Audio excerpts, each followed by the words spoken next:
Good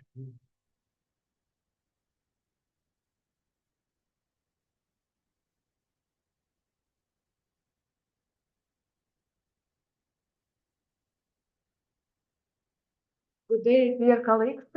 Today we are going to have some presentations on a workshop which is named like actual problems of computational mathematics, dedicated to the 70th anniversary of the Professor Spilo Bolatvek.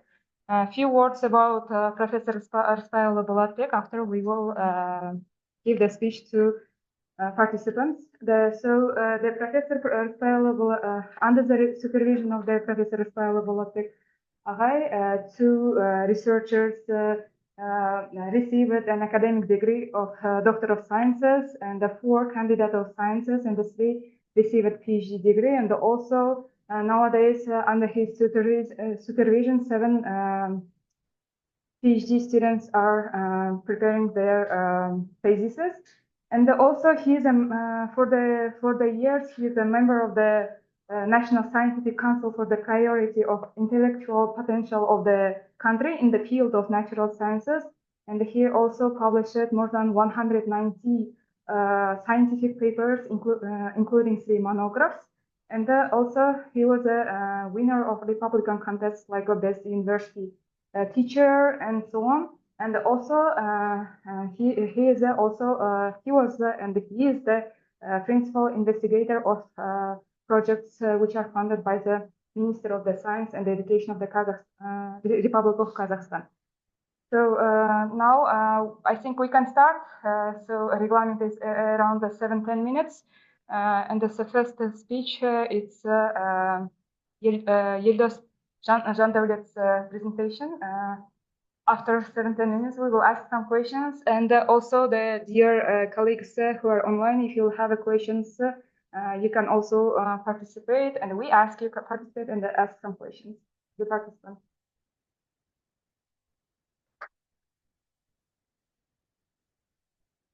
Good afternoon, everyone. Thank you, Janat. I hope everyone can hear me and you can see the demonstration of my screen. Is everything okay?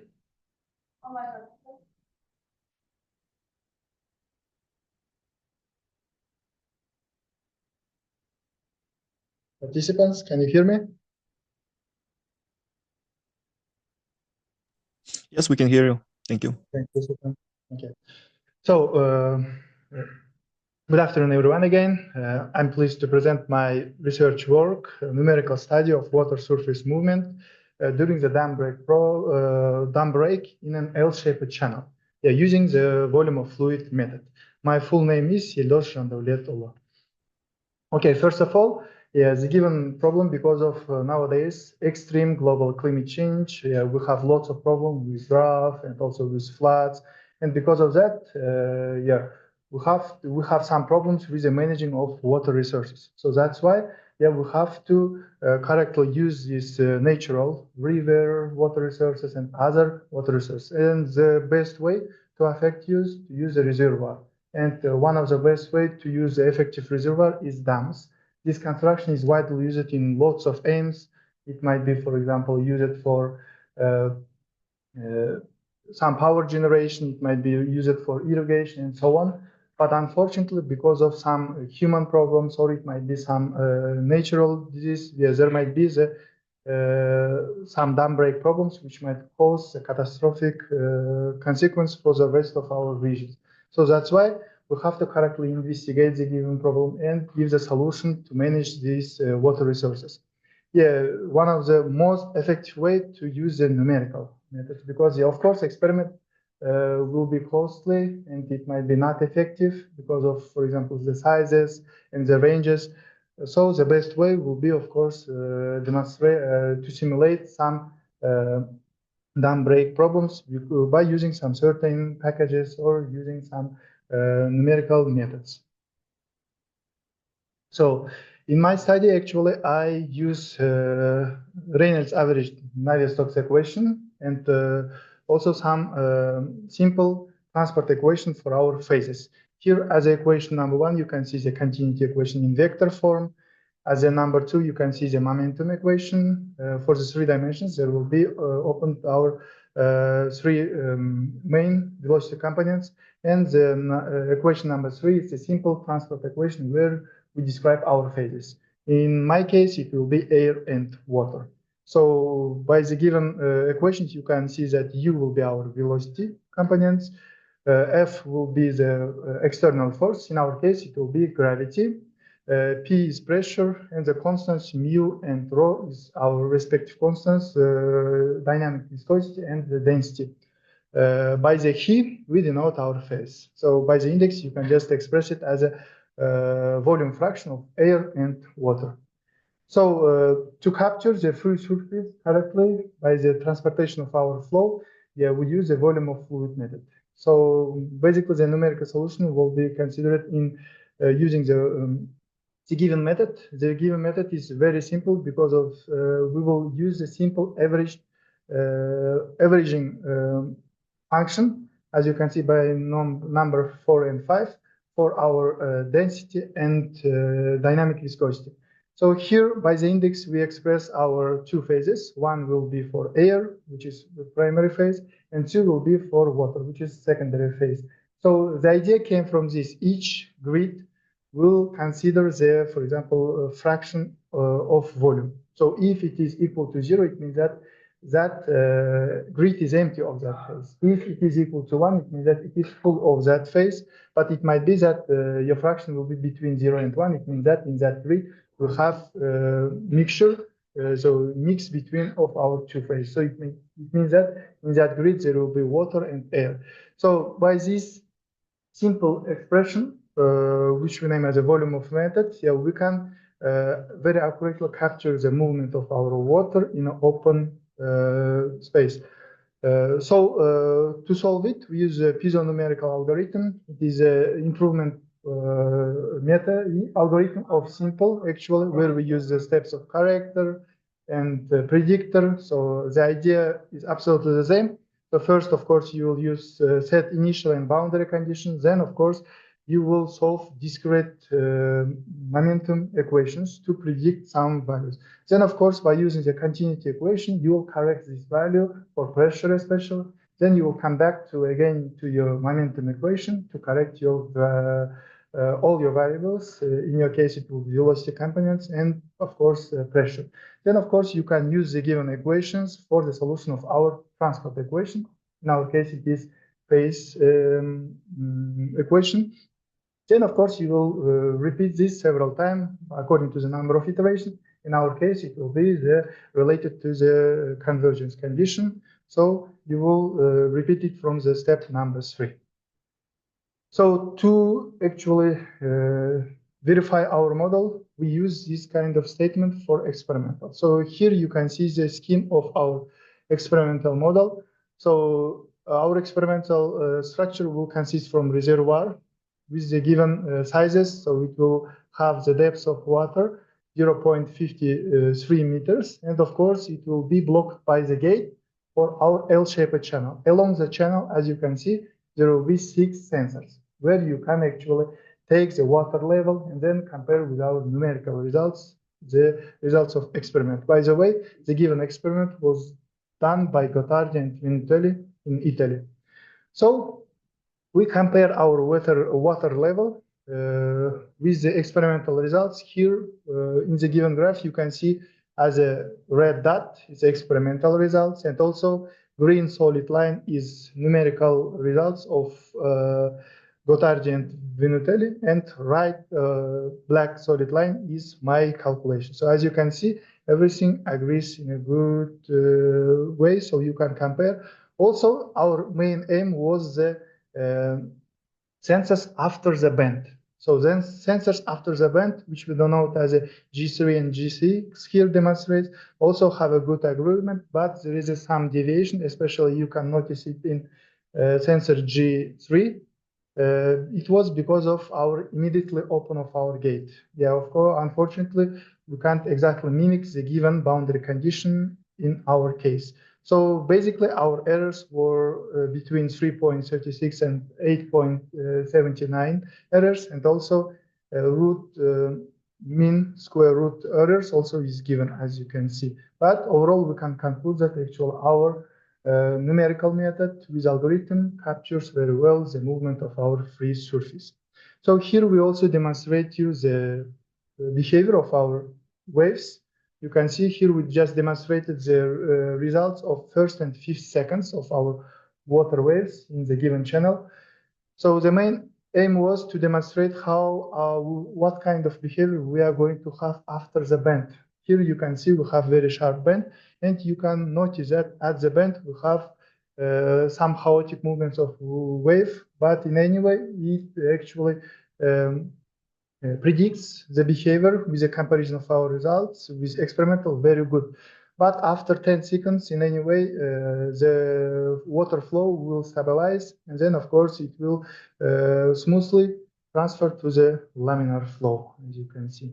So, as a conclusion, we can conclude that actually by this kind of experimental work, by using this numerical solution, it will be more correct to verify our model by using this kind of more realistic experimental work, because there are lots of experiments which is based on for the dam break problem, which is considered as a common problem for verifying lots of water movement with the free surfaces.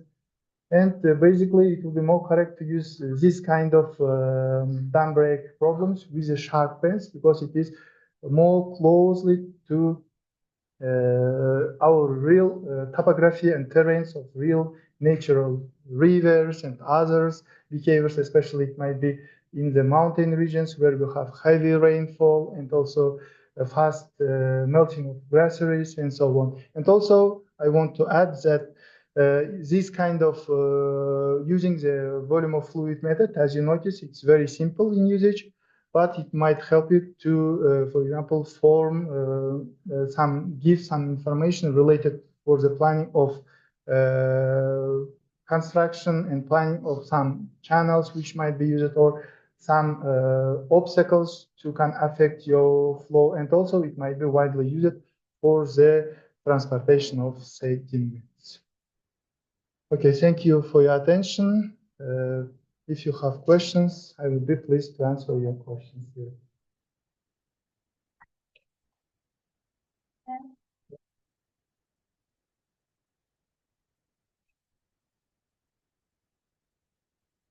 About your question about your experiment. When did you conduct? I mean about season. Summer. Given experiment, if you see the sizes are not so big enough. So it's not handled in outside, it's handled in laboratory, actually. So we are not looking for this season.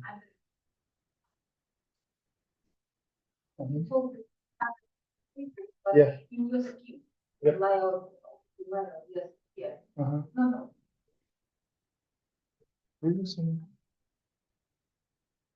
Images? What is your thesis? Here in this reservoir, you can only see the, for example, in that field, where is recent reservoir, we have water. Yeah, but empty parts considered as there will be phase for air. Yeah.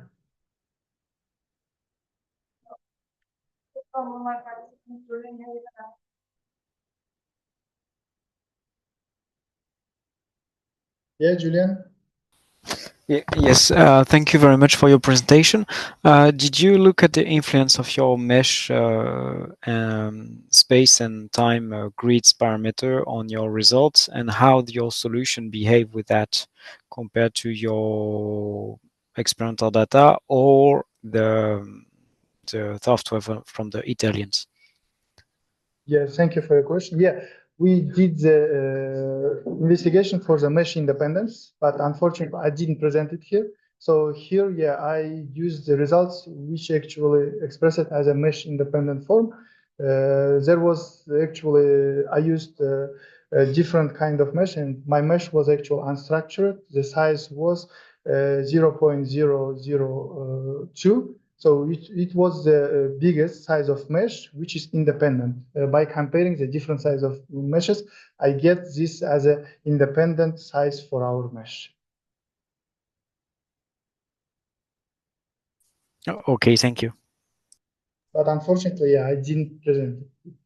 But I did the machine dependency. And I have a question. Yeah. You said you consider unstructured mesh. Why you choose unstructured mesh for this domain? Because it's more rectangular. So I think you can do the regular one. What was the reason behind that?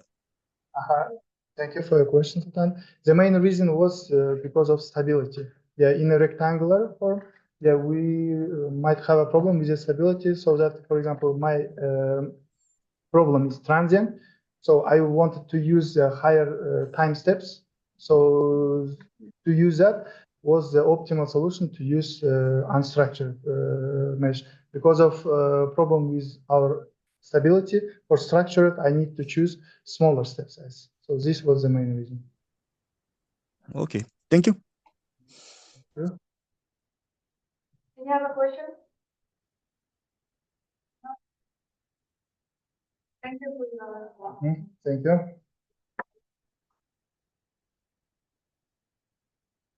We now invite the speaker of paper ID 335.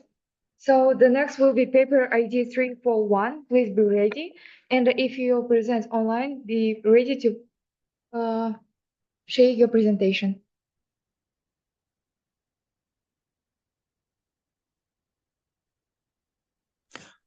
Could you please give me permission for share screening? Yeah, 1 minute.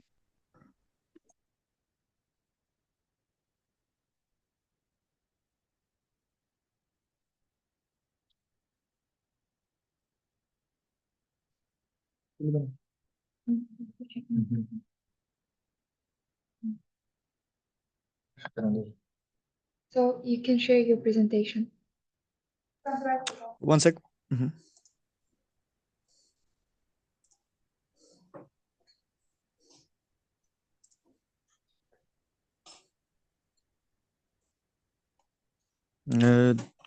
Do you see my screen?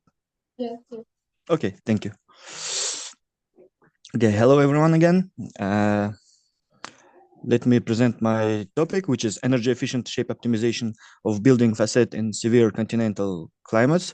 And this work was conducted by me and my advisors, which are Julien Berger and Rafik Belarbi. We are from La Rochelle University, which is located in La Rochelle City in France. Okay. My presentation gonna consist of introduction, methodology, results, and conclusion sections. And first, let me talk a little bit about the context of my problem.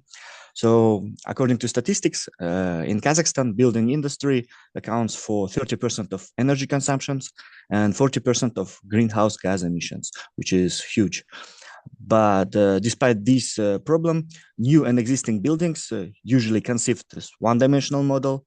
And if you look on the picture on the right, you can see that the building surface are non-uniformly sunlit, and these models usually don't consider this non-uniform solar distribution. So from this, we can raise a question: can the energy efficiency be improved by the shape optimization of the building facade?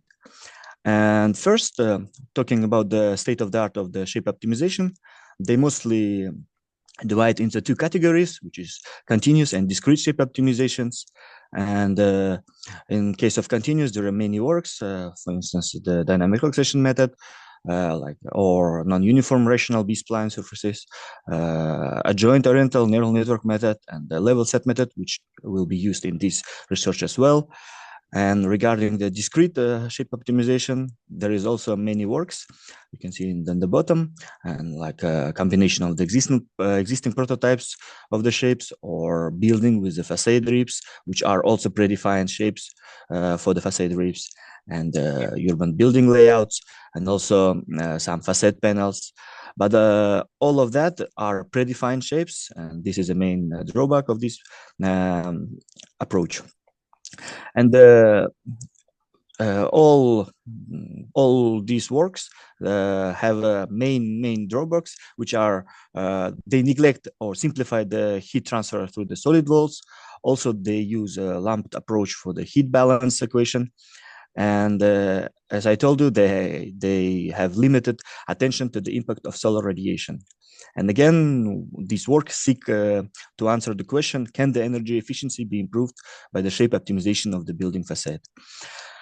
And first, let me describe you the physical domain of our problem. Here you can see this two-dimensional building wall, and bottom, top, and right surfaces are linear, and the left surface are constructed by the shape evolution function gamma. And you can see this shape evolution function depends on the set of parameters P, which is tau P0 and P1.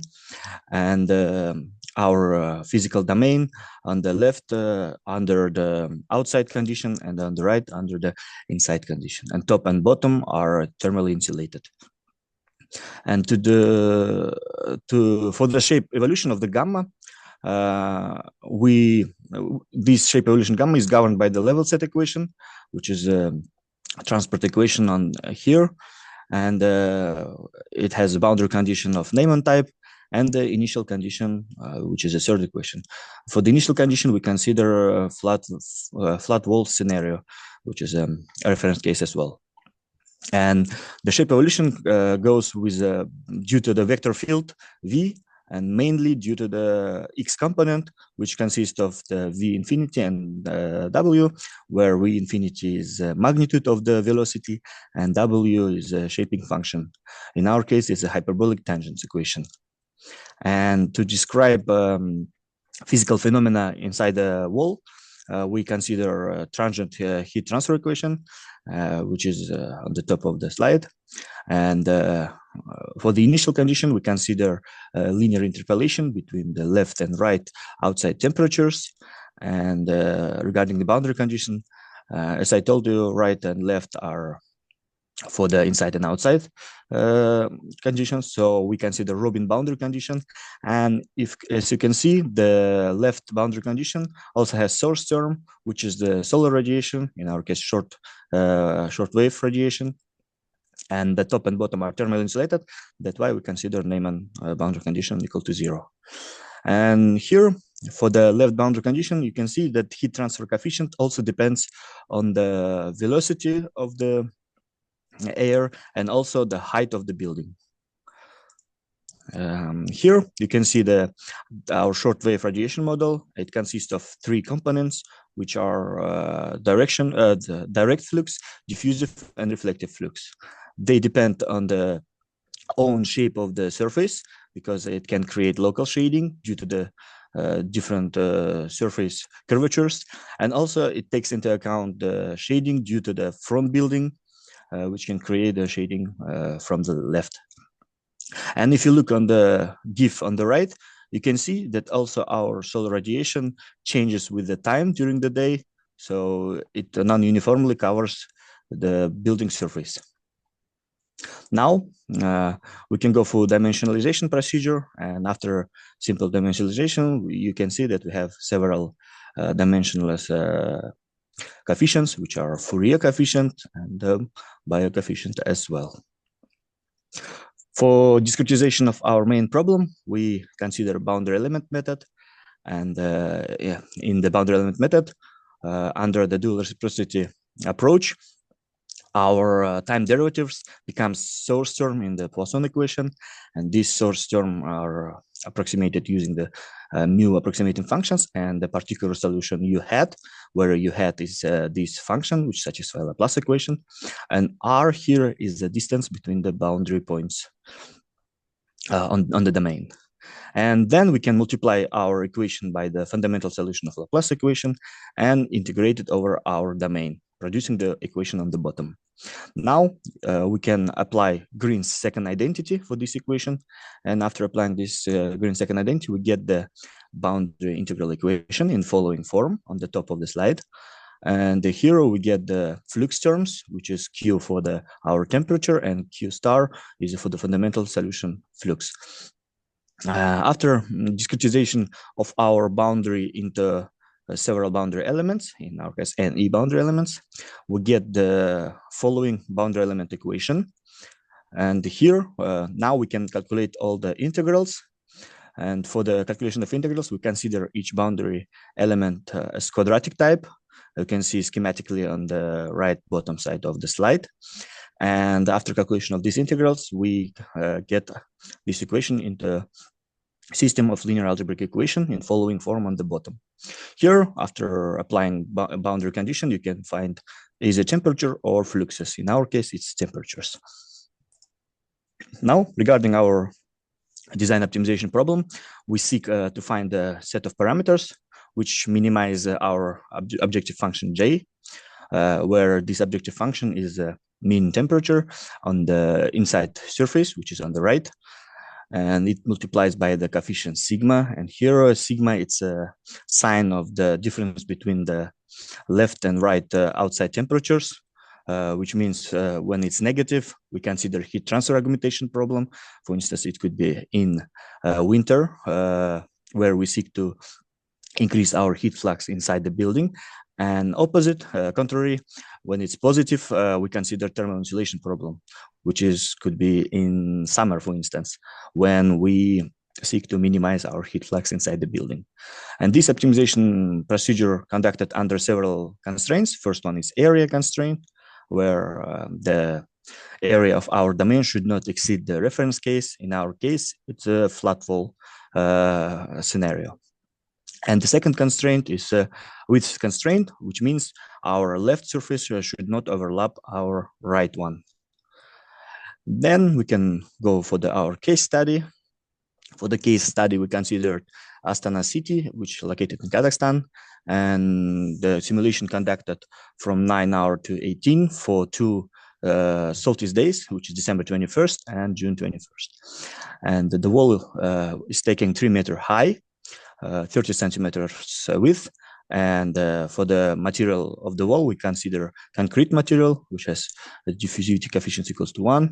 And as I told you before, the left surface is under outside condition and the right one under inside condition. And top and bottom, again, thermally insulated. Now, if we go for the results, first I want to show the outside temperature distribution on the left for the 2 days, which is December 21st and June 21st. And on the right, you can see distribution of the velocity for these 2 days. Because as I told you before, that heat transfer coefficient depends on the velocity and the height of the building. You can see distribution of that for 2 solstice days. On the left, it's December 21st. On the right, it's June 21st. So you can see it increases with the height and also with the magnitude of the wind velocity for the both days. Now, regarding the results, for the heat transfer augmentation problem, which is December 21st, we get 8% augmentation, and on the left, on the left figure, you can see the flux distribution, which is solar radiation flux and the convective flux from the boundary condition, and also the total flux on the left and right boundaries. As you can see, the solar radiation and convective flux are in competition within each other. In the middle, you can see the shape evolution of the wall from the reference case, from the flat wall scenario. And you can see on the top, we have some kind of concavity, not concavity, maybe decrease, and some bulking on the bottom. And after that, on the right, you can see the optimized results. As you can see, we increase the influence of the solar radiation and decrease the convective part. And according to that, the total fluxes are changed as well. Now, contrary to that, on the June 21st, we have thermal insulation problem. Here we have more better result. We have 47% of augmentation. And again, on the left, it's fluxes for the reference case. And here you can see the influence of the solar radiation in orange and total fluxes for the left and right surfaces as well. And the middle, again, it's a shape evolution of the wall surface. And you can see we have some kind of canopy on the top of the wall. And due to that, on the right, you can see that now it created a shadow on the surface of the wall, and solar radiation influence is decreased, and thus we have the higher augmentation in this case.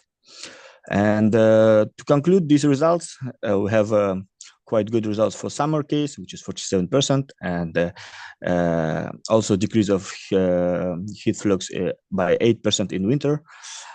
And to sum up, we can clearly answer to the question which is asked in the beginning of presentation. Yes, the energy efficiency can be improved by the shape optimization of the building facade in transient regime.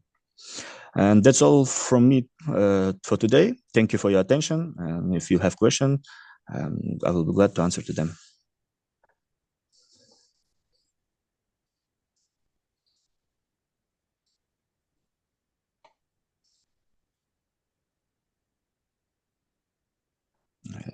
Can you hear me? No? How you will implement,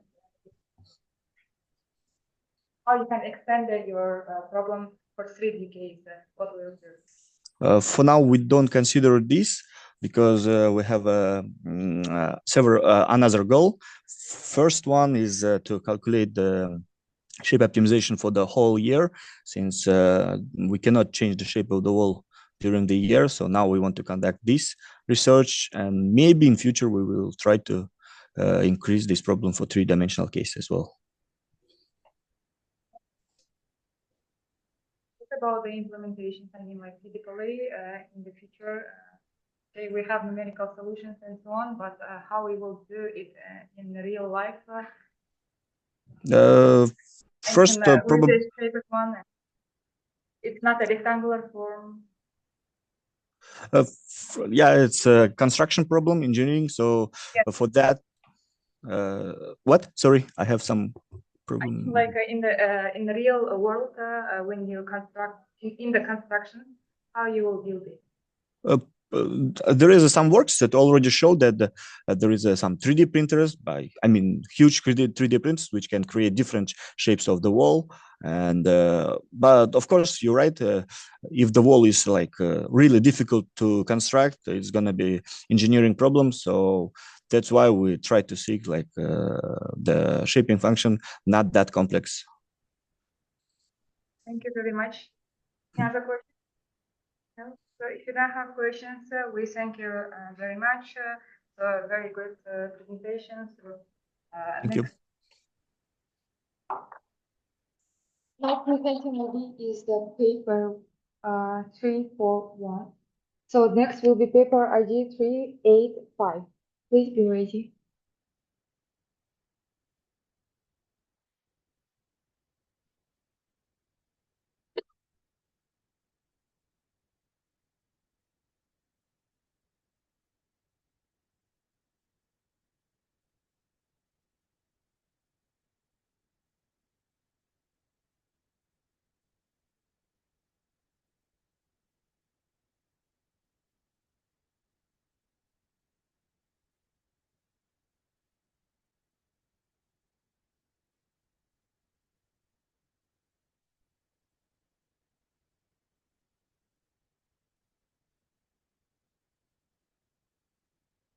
Dear colleagues, my name is Janat. I'm from Astana IT University. My topic is a numerical simulation of heat transfer of a building wall using non-uniform adaptive moving grid.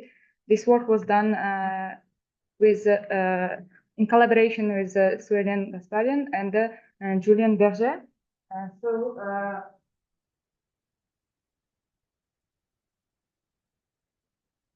So the first, we see that nowadays most of the works are dedicated to the energy efficiency of the constructions and building walls. Why? Because energy consumption of 30% of the energy consumption comes from the buildings. So that's why it's very important to build a good energy efficient buildings. So that's why we are here, our research in this area. So then also we know that we are interested on the wall of the facade. So how they are built, like mostly in Astana, for example, and we use bricks and the concrete and also insulation material and so on. In most of the case, it's a brick and just insulation material.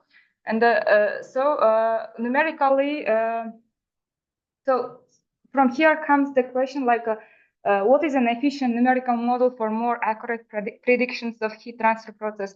Because in these constructions, through the walls, heat goes and it's defined by the heat transfer processes and so on. So here we see the description of the physical model, and we consider 1D problem, transient case.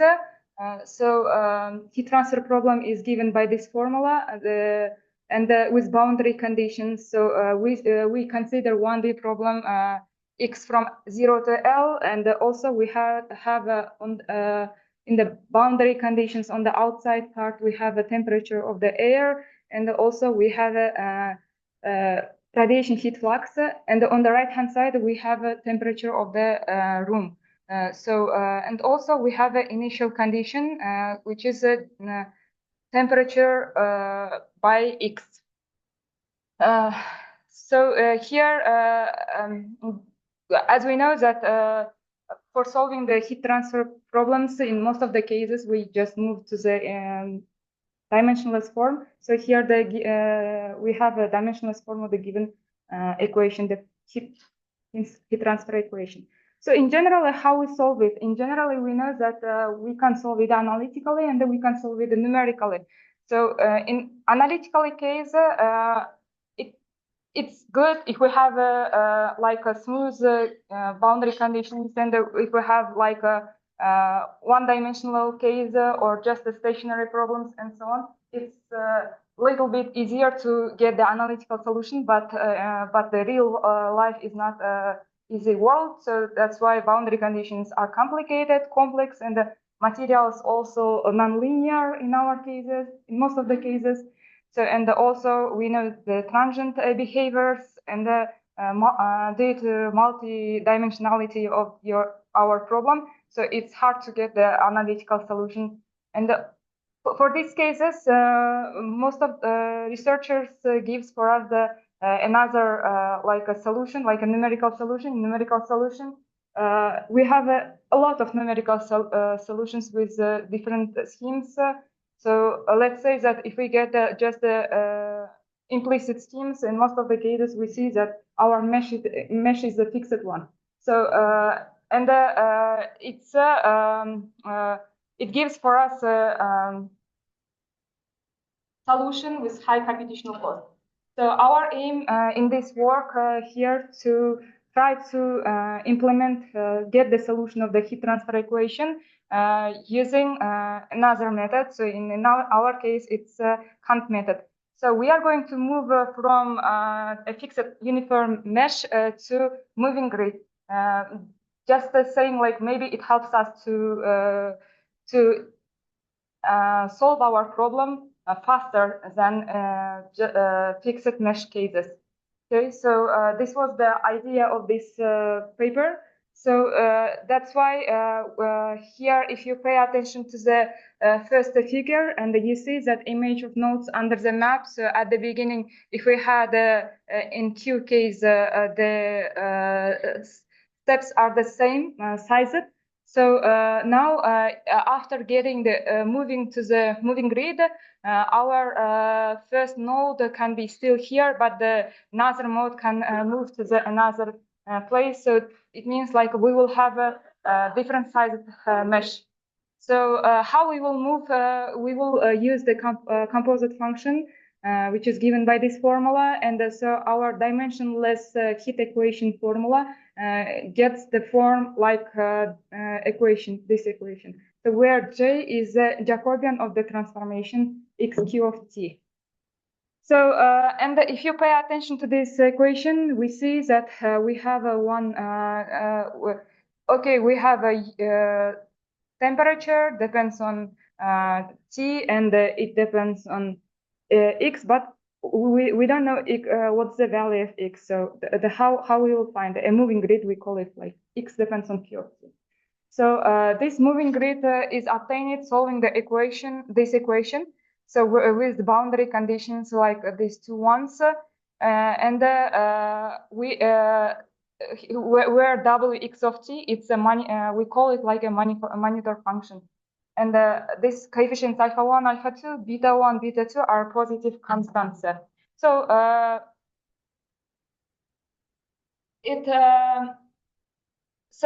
by using these equations, we will get we obtain the next numerical results.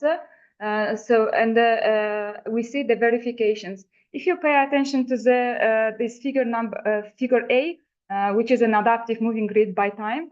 So here you see that our mesh x and on x-axis we have a x of Q, and on the y-axis we have a T in dimensionless forms. So you see that our mesh by time, it's not a same side of mesh, so like it's moved. And also this is our grid, what we use it in our solution. And also here we see on figure B temperature at different time periods. So we try to verify this our solution with using the Cephan tool. Cephan is an analytical solution, and also Euler's implicit schema, and we also use the Difford-Frankel schema just for comparing the solutions. So, and we see that temperature depending on x at different time periods are given on figure B, and we see that they're approximately same, and all of them are given in dimensionless form. And also in C and the D figures, we see the errors. That in C, we see the error over the time for different schemes and also moving grid. And we see that, yes, moving grid's error is higher than Difford-Frankel and the Euler's implicit scheme, but it's anyway less than 10 to the power of minus 3. I think it's acceptable. And also we see the global error of the temperature field, which is given on the figure number D. It's also we try to give a moving grid for a bit different values of beta parameter. Beta parameter is in here in the moving grid. So by changing the parameter of beta and alpha and alpha 2, we can have like a less error of this fixed moving grid. Okay, so we can play with these parameters also. And after verification process, we try to consider one real case study. So the case study for Astana city, because here we know that the temperature is in the summer very high, around it can reach around 40 degrees, and also during this winters it's very cold, which is minus 40 or minus 35, etc. So that's why we were interested also on the behavior of the temperature on the wall during the whole year. So and we see that we took one building of Astana, and its walls length was 65 centimeters. 55 of them it's brick, other 10 it's insulation material. So we wanted to investigate the case when we wanted to see the temperature distribution for these cases using the heat equation. So as in initial parameters, input parameters, sorry. So we see the air and the room temperature of the building in the city here. So we see that 12 months. During the 12 months, we have temperature, which is a blue one. It's a temperature of the air, and the red one, it's the temperature of the room. And also we see the incident shortwave radiation heat flux, including absorptivity, which is on the figure B. And also we see some thermal properties of the materials, which are used for calculations these parameters. And by using these input parameters, heat equation was solved and obtained the next solution. So we can see the different case studies.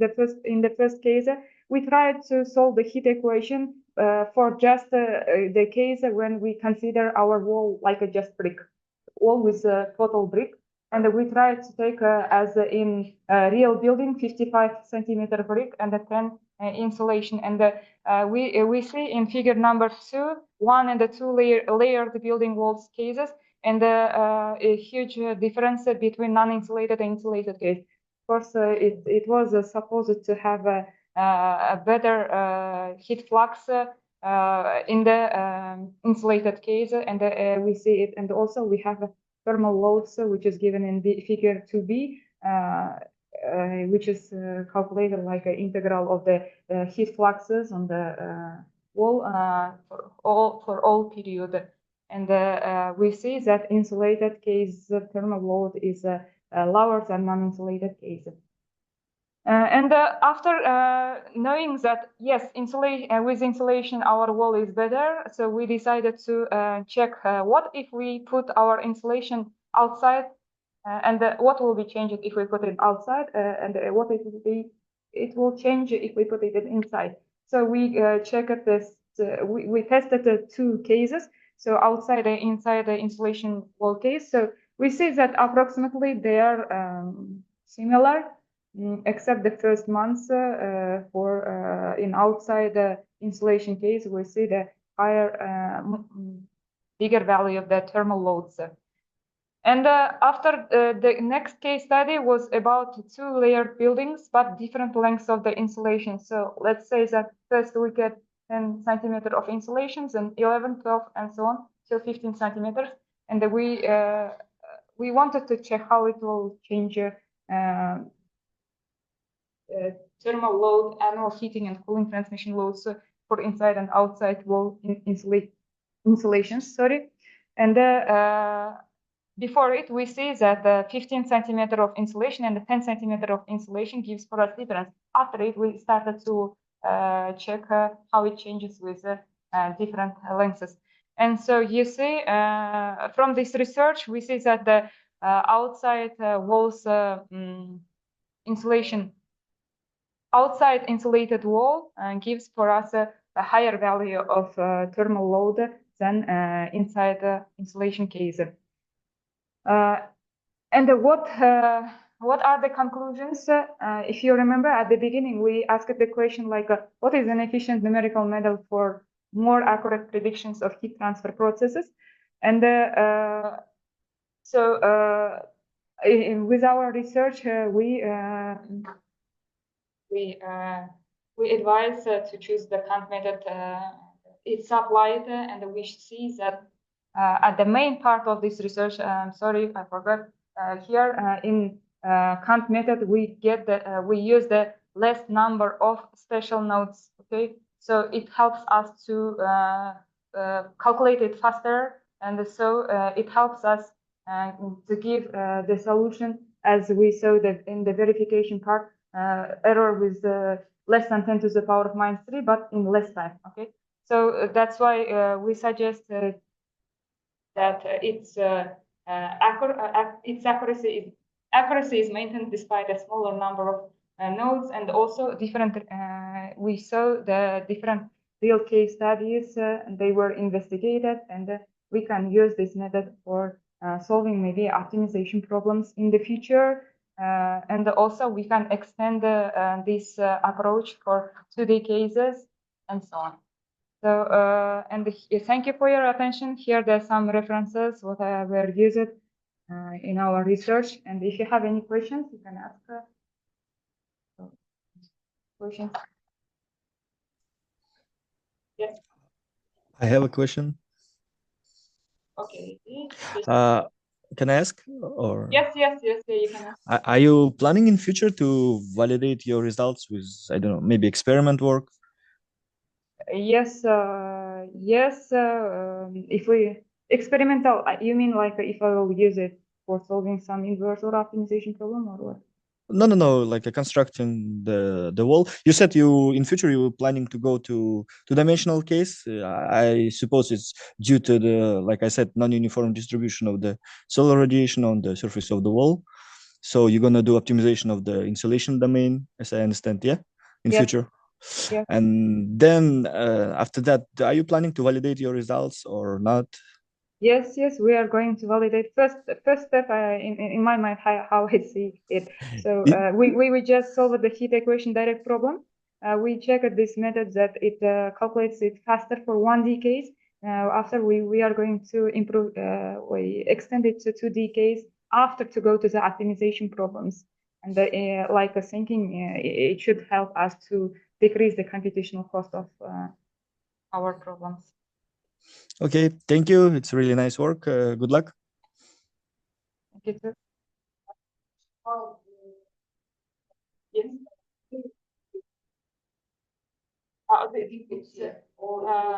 From Mashraya, so like open sources, we took the real climatic data of the city.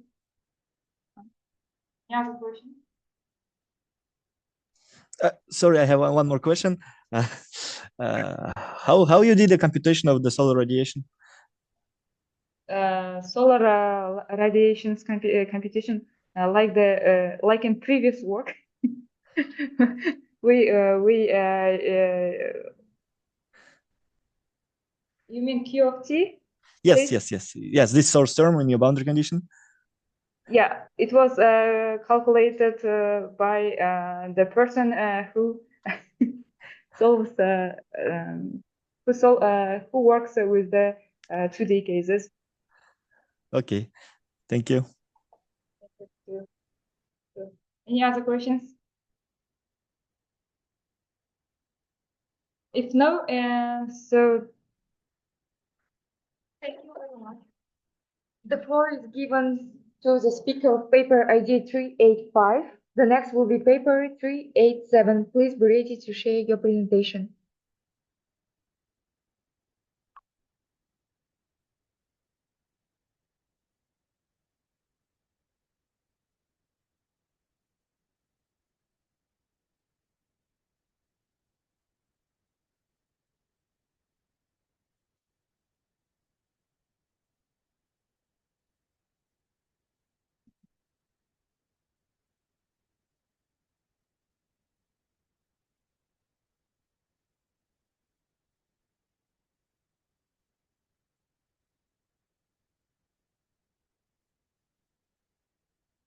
Hello, dear colleagues, dear Professor Spilo, and today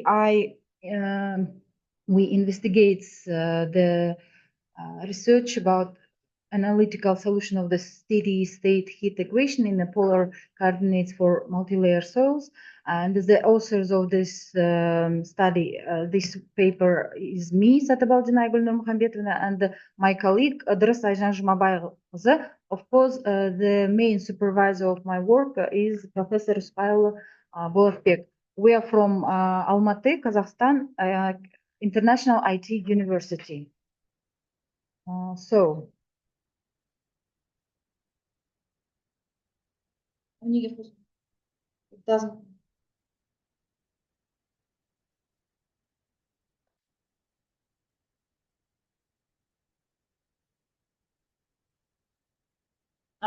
Okay.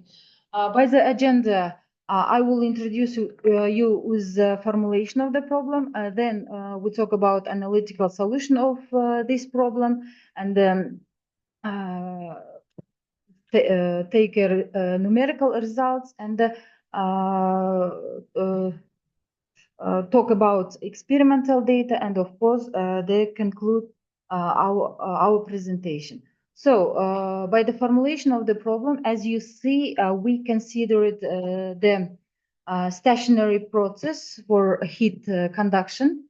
We have a main heat conduction equation in form of 1. Of course, for solving this equation, we need boundary conditions.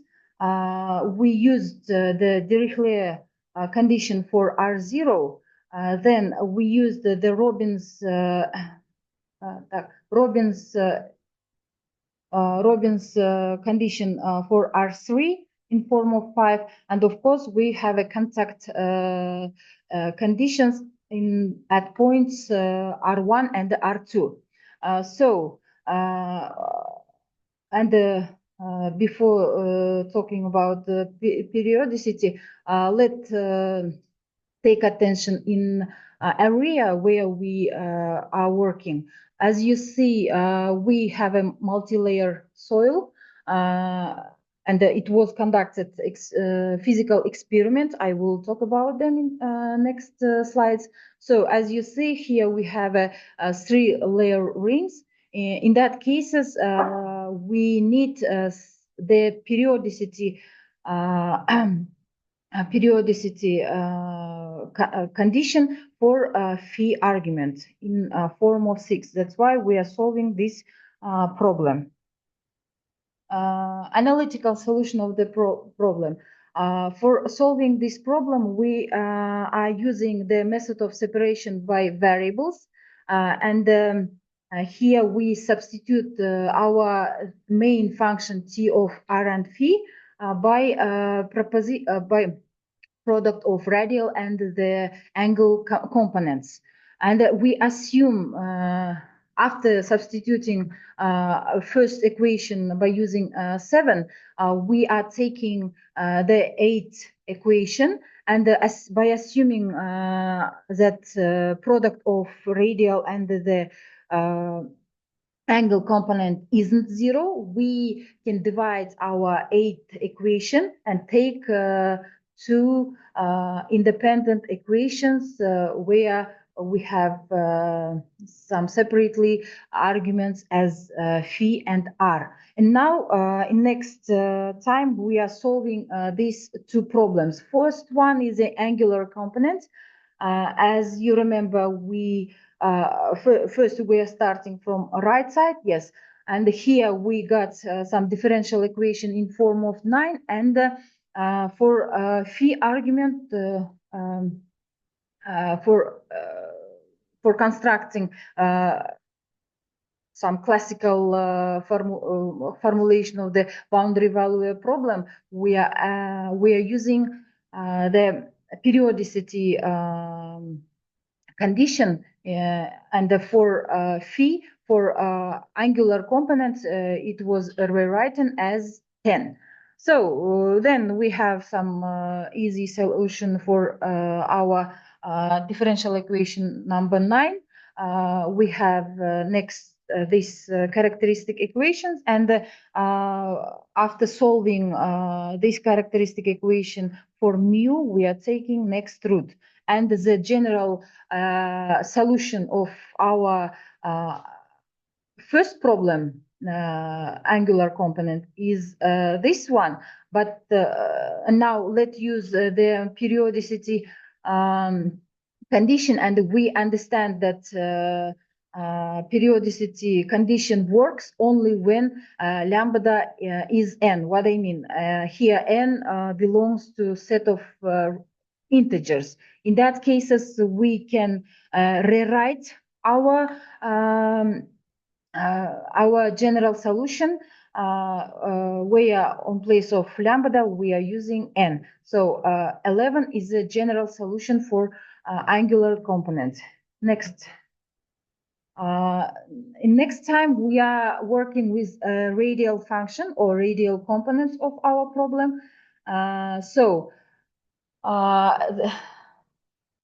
Here the solution of our radial function is given in 13, and by using 11 and 13, we are finding the general solution for our main problem to finding the function t from t of r and phi. We are writing this, we are getting such a general solution, and here we again rewrite this function. We are adding some index s because of number of layers. We will find this temperature distribution in 3 different soils. In that cases, 14 will be the general solution. And it was it first time. Then when we found this solution, now we have a what next problem, which related to our Fourier coefficients. These ones, then ANs, negative N's, and also B's. So as you see here, we have a when n equal to 0, we have 6 different coefficients, A zeros and B zeros. Then into the brackets, we have 6n number of coefficients. It depends on n. Then also same problem for B's. How to find such these coefficients? We will use our boundary conditions 2, 3, 4, and 5. After using our boundary conditions and their property of orthogonality, we are finding all coefficients, or the formula of all coefficients. So here you see the yes, all the formula of all Fourier coefficients. And now we, after finding this one, we can start introduce with numerical results. Now, in the beginning of this research, it was a problem with B's because it implies to 0, and but now we had some another result, and it was very good for us, and we was surprised. Here, as you see, we had the Fourier coefficients when n equal to 0. Then in this table, we have a calculation of A's and the calculations of B. So as you see in these tables, in some rows we have non-realistic coefficients, because, for example, in third case, our A increases, so extremely increases, and the opposite in next cases, A extremely decreases. But in function, in a result, it stabilizes, yes, each one. So and in this slide, you can show the result of our analytical solution. Here, it was some layouts of our experimental data, but here, so as I said, we had a physical experiment for this problem, and in this first figure, you see only the result of analytical solution, but here we give some comparative analysis between analytical and experimental. What we see in the figure number 1, temperature distribution, this point R0, R0, and here in brackets I typed 1 because it was 6 tools, temperature tools, which measure the temperature. Yes, there are 6, and the first one placed in R0, it is the nearest space to our heating element, which was a nichrome. And as you see, and we separate, we had in each from 0 to until P. So as we see here, the temperature distribution is more constant, yes, near the 25 degree, and we decided that maybe it depends on place of R0. As I said, it's the nearest point to our heating element. But here we have one problem in phi equal to P, because it extremely decreases from 25 till 15. Then in next points, at point R1, we have two sides of R1. It's before in the first layer, and this one is the second layer, at the beginning of the second layer. As you see, because of contact conditions, the result, the temperature distribution is similar, they are equal. Same cases, same results we have at point R2. But as you see, our temperature decreases when we are moving to outside. And the last one is point R3, and it's less than in other ones. And next figure shown us the comparative analysis of between analytical and the experimental data. And as you see, some deviation, observed the deviation was from 2% till 6%, and for us it's now it's the how to say, the best result for today's in our research. And of course we have extension of this research. We should find the inverse problem and find the coefficient, physical coefficients, heat transfer coefficients, and H coefficient.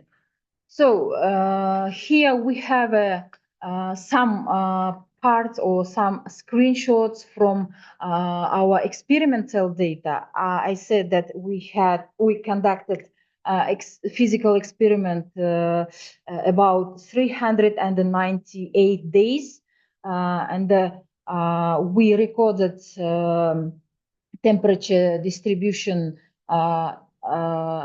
each 10 minutes, but here we are giving the distribution every 30 minutes, and it was very big data I couldn't add them to my presentation.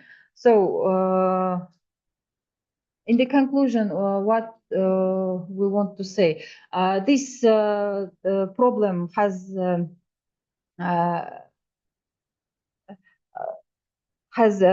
very how to say, efficiency application, because we can use them in district heating networks.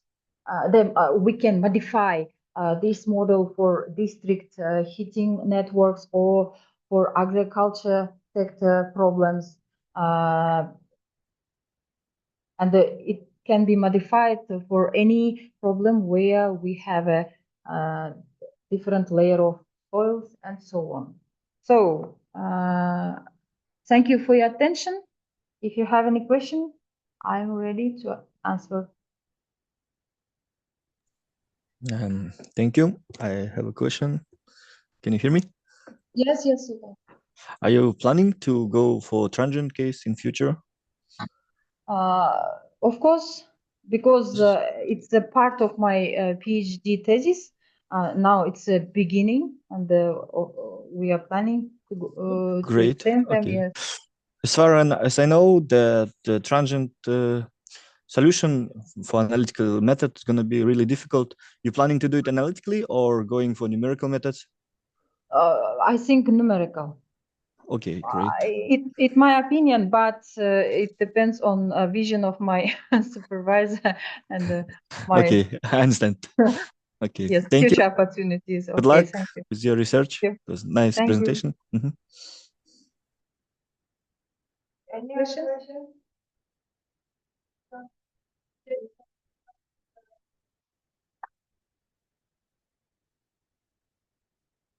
So now we invite the speaker of paper ID 387.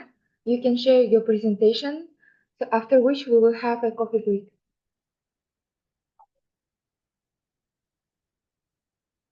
So, Mr. Ruslan.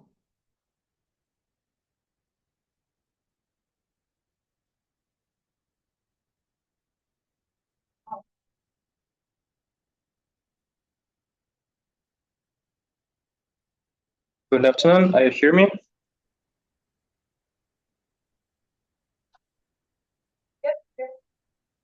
Okay. My name is Ruslan. I am a master student at the International University of Information Technologies in Almaty. My advisor is Murat Nurtas. Today I'm presenting my work on modeling wave propagation in elastic medium using physical informant neural network.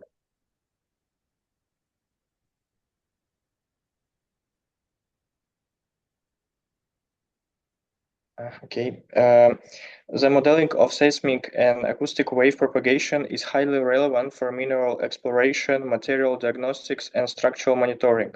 In geophysics, several methods utilize seismic waves to investigate subsurface structures. For example, reflection seismology and full waveform inversion. This approach based on numerical simulation of wave propagation in the medium. However, the effectiveness of these methods largely depends on the accuracy of numerical approach. So traditional numerical methods such as finite diffraction method, finite element methods are widely used for modeling subsurface process and wave propagation. Despite their proven performance, these methods require fine spatial and temporal discretization. Recently, machine learning methods have been actively developed to automate and improve various tasks. However, standard neural network models usually don't take physical laws into account. This limitation is addressed by physical informant neural network, which incorporate physical equation directly into the training process. The mathematical formulation of PNNs is based on using a neural network to approximate the solution of differential equation in the domain with boundary conditional. Boundary conditional in PNNs are incorporated into the loss function.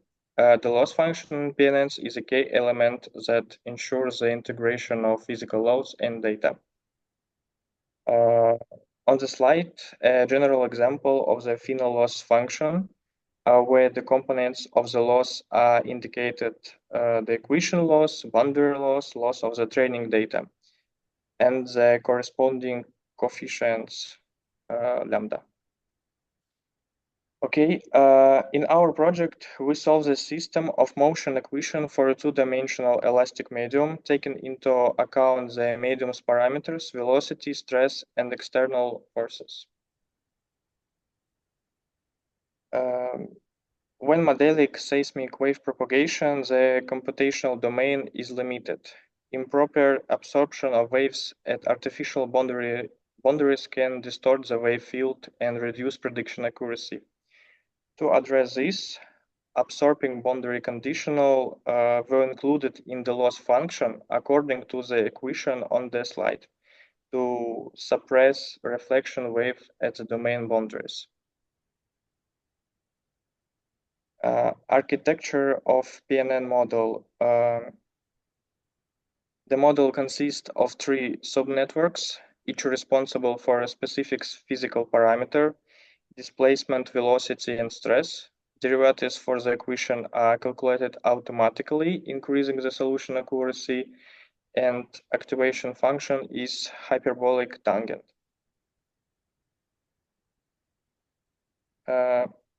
Generating a dataset. The dataset was generated using numerical modeling.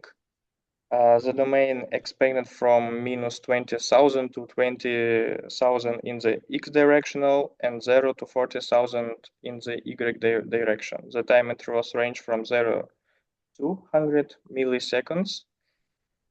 And we use a Ricoeur wavelet as a seismic source applied to the vertical stress component.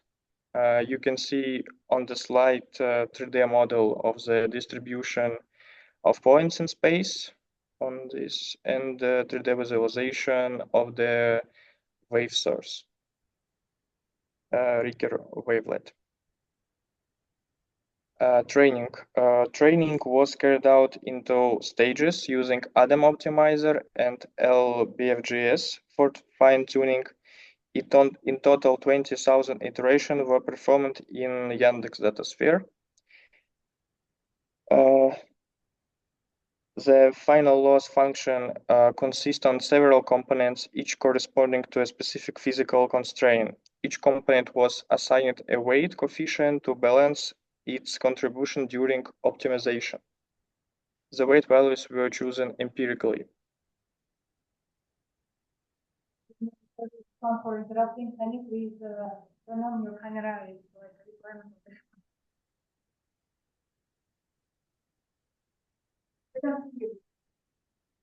I'm sorry? Can you turn on your camera, please? It's like a requirement of the conference, so we cannot see you. I'm sorry for interrupting. If it's possible for I cannot hear you. Sorry. I'm sorry, can you turn on your camera? It's like requirements of the conference. If it's possible, please. Okay, Sorry yes. for interrupting. Sorry.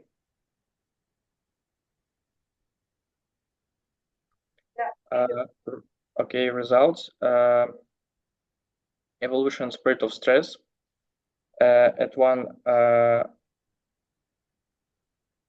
figure shows the stress components in the X and Y directional at three representative time points, 100, 110, and 160 milliseconds. This vertical velocity distribution is also three representative time. That result demonstrates that the physical informed neural network can accurately model wave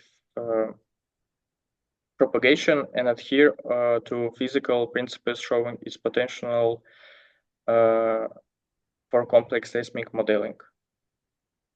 The total weighted loss amounted 0.846, indicated good convergence of the model, and advantages and limitation. Advantages is fairer points, safe resources, flexibility, work with limited data. Limitation is high computational load during training, complexity of setting up weights for stability, and problem of verification without a reference solution. Their conclusions. Seismic modeling simulation was developed. Simulator provides accurate reconstruction of seismic wave. Loss function reached 0.08464. Wave fields confirm the expected evaluation, and K limitation is weight optimization. Thank you for your attention. I'm ready to answer a question. Thank you for your presentation. May I ask a question? Yes. I didn't see any validation or verification of your model. Are you planning to do that in future, or how you're gonna do that? Yes. Because how we can trust the results if it's just a training loss error and without validating or verifying your solution? Yes, in future researches, we're planning to do some numerical, some modeling with numerical methods. And now we can see the based on number of loss and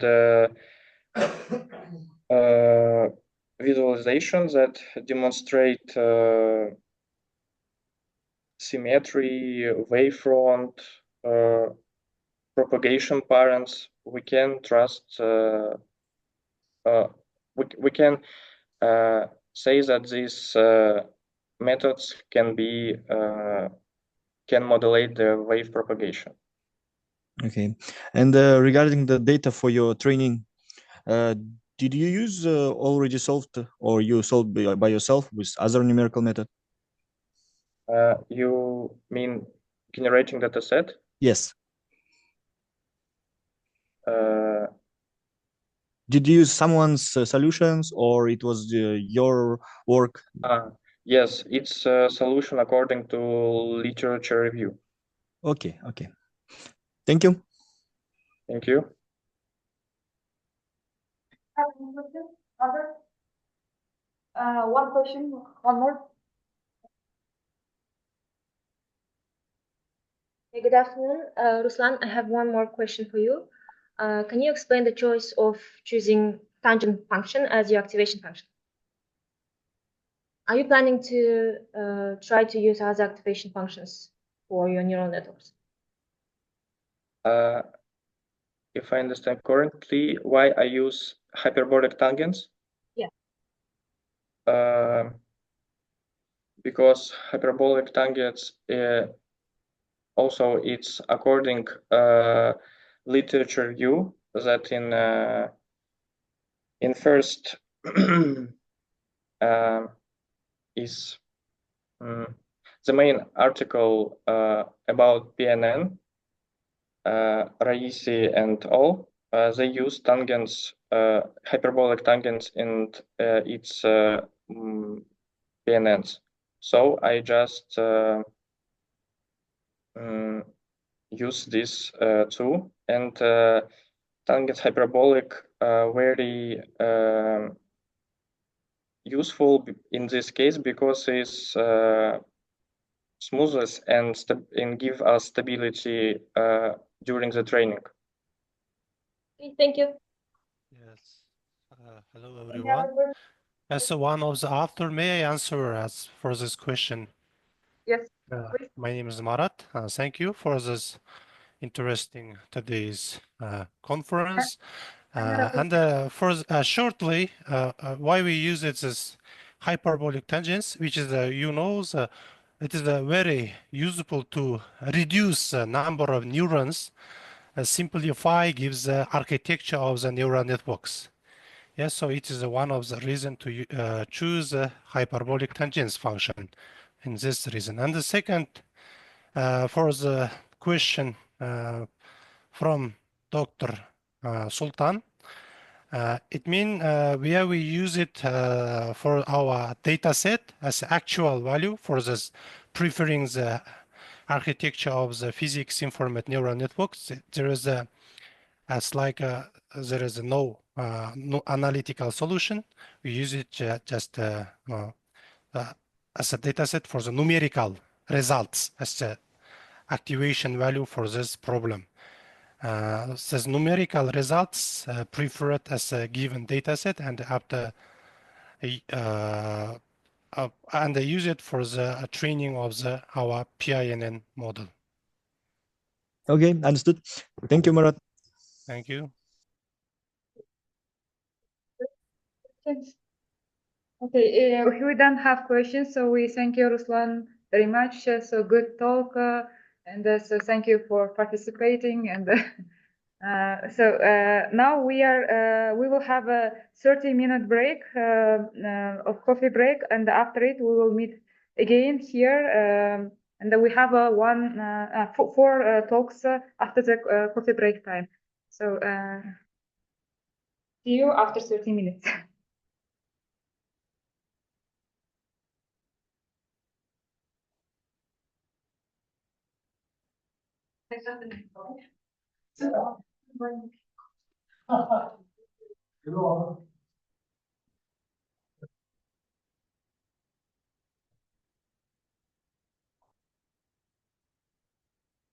I'm sorry, can you say that? Do we need to stay here or we can link later? Yes, you can come back after 30 minutes. So we will have a break time because here near us Same there link, were yeah? a lot of people. Yes, same link. Okay, thank you. Bon appétit. Merci.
Поставим мы. Yeah. Конечно.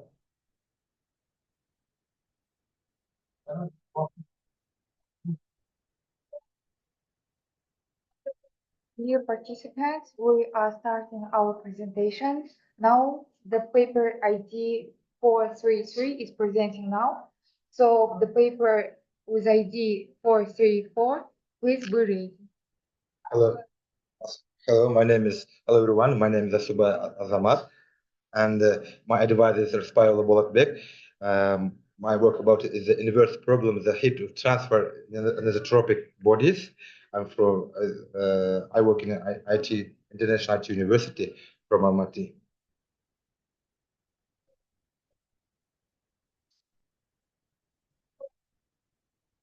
The abstract is a paper, the process of heat transfer in anisotropic bodies investigated.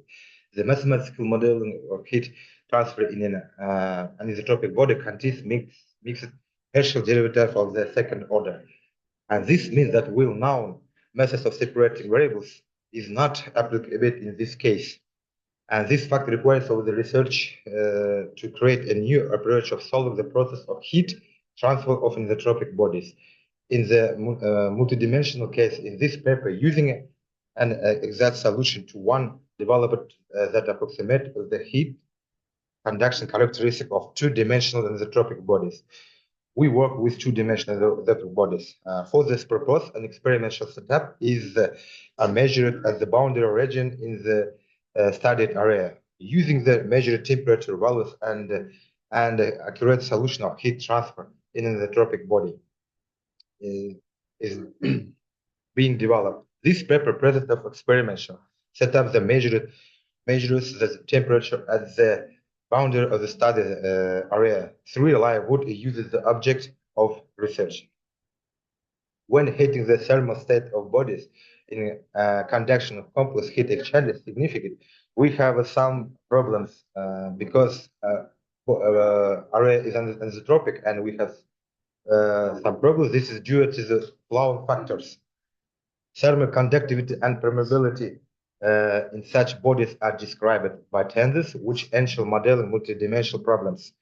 And the boundaries of anisotropic bodies at the boundaries of the thermal characteristics gap, there are significant heat flux density vectors. In the conjugate problem of heat transfer in anisotropic thermal conductivity, additional problems may arise related to the components of thermal conductivity tensors. In the analytic theory of thermal conductivity of anisotropic bodies, the presence of mixed derivative in the differential equations significantly limits the known methods in the last. And we now will know publication of the heat exchange of another body in works 1 to 4 use mainly methods of the analytic theory of thermal conductivity. But here we can see some problems. The theory of heat exchange of anisotropic bodies is based on the well-known Fourier hypothesis about the proportion of heat flow, the temperature gradient, and you can see it in equation of 1. This is heat flow, and where lambda is symmetric thermal conductivity tensor of second rank. The law for first question in the coordinate form that has the form for minus qx minus qy and for minus qz. Remember, this is rank second the tensors of second rank.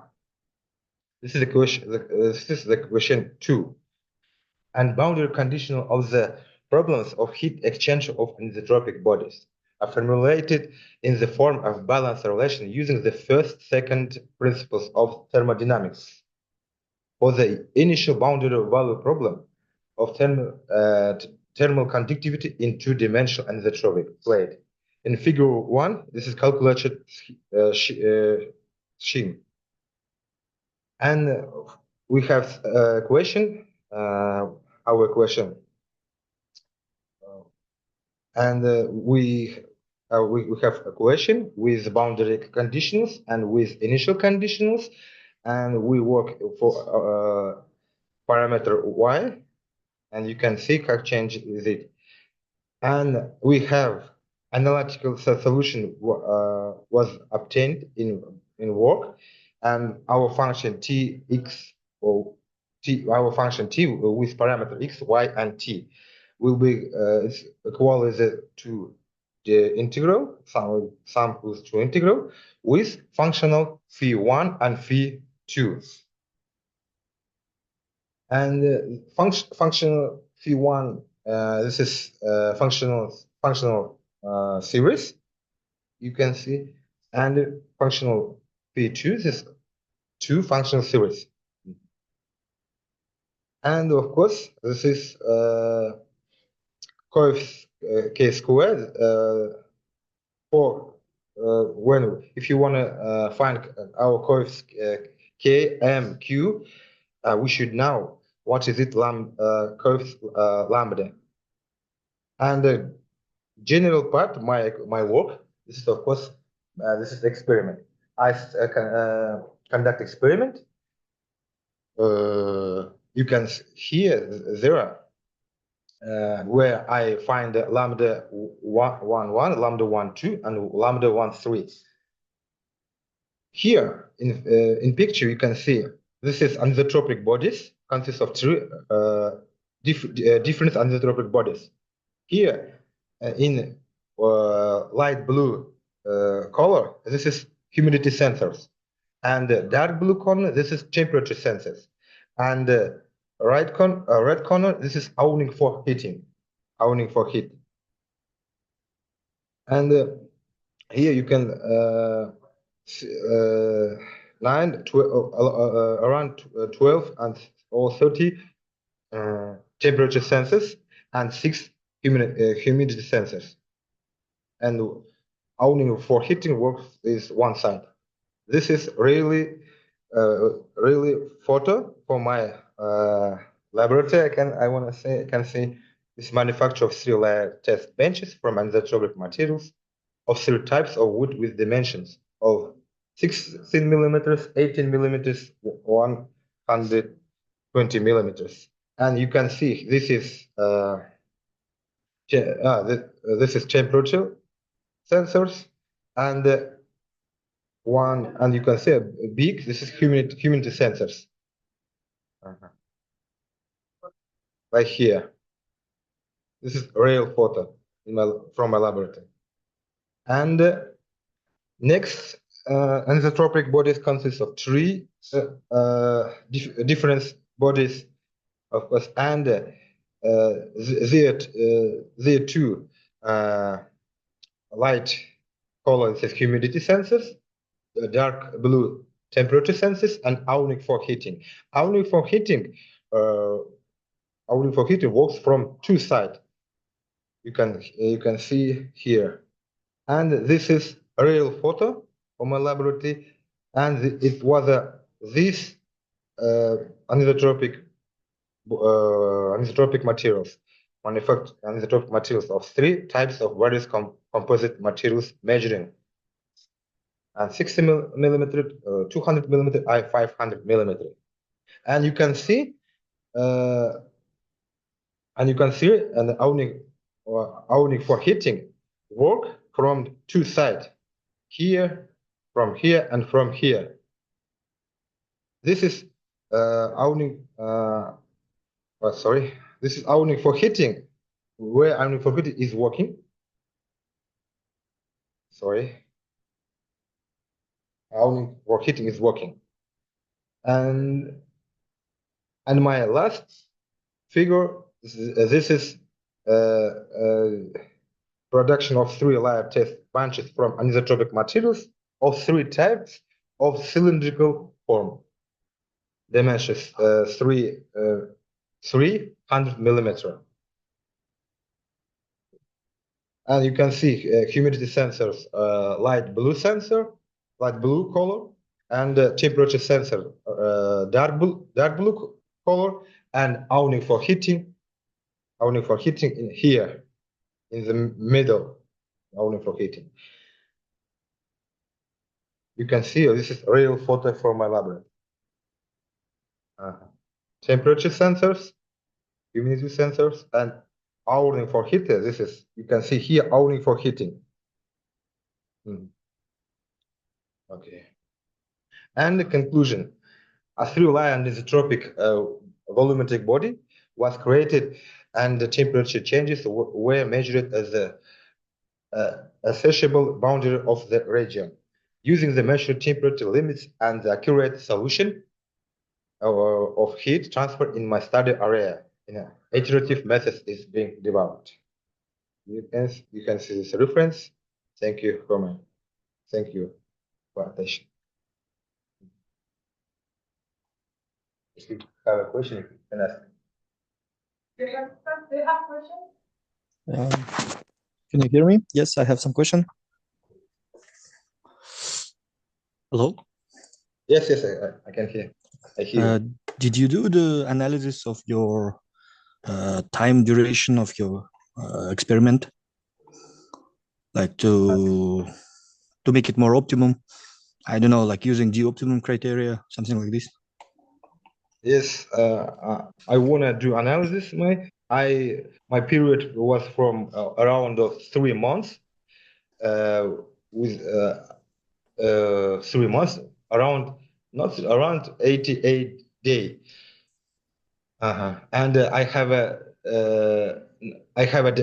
debt, but I didn't end with my debt because we have a lot of debt, and I think I will finish after some time.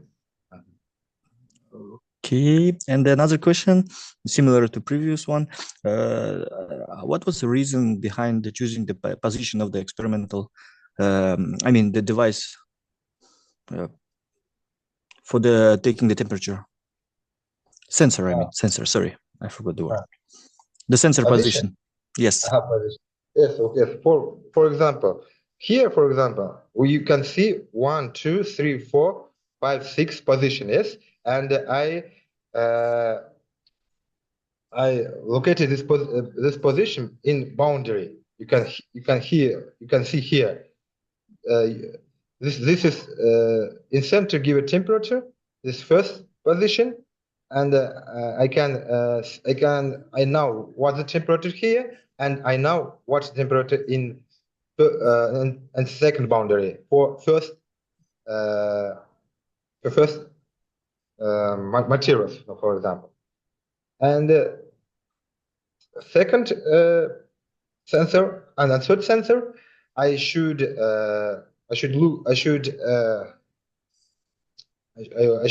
see what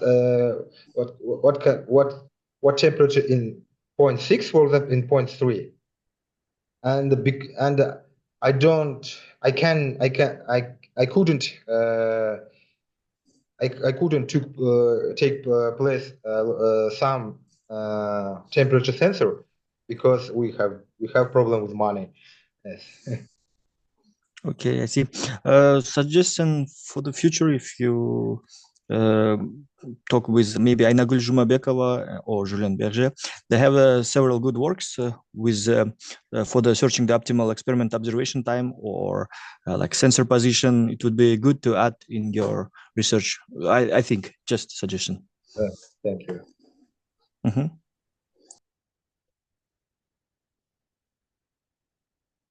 You ask me? Yes. This is not a risk. Okay. Yeah, I finished. Thank you.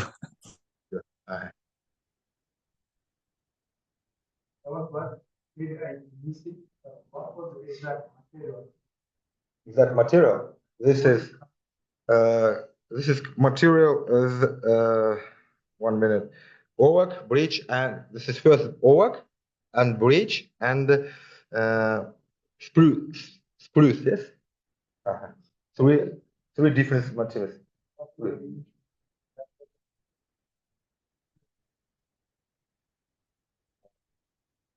Okay. Is there any reason to use that material?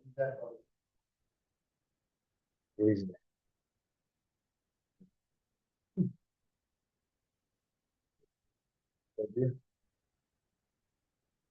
Okay, this is finished. Thank you for your attention.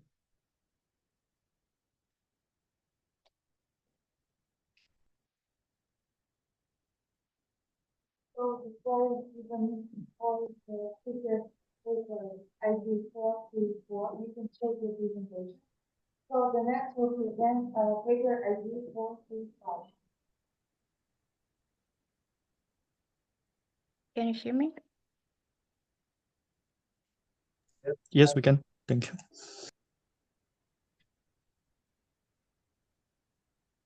Mm.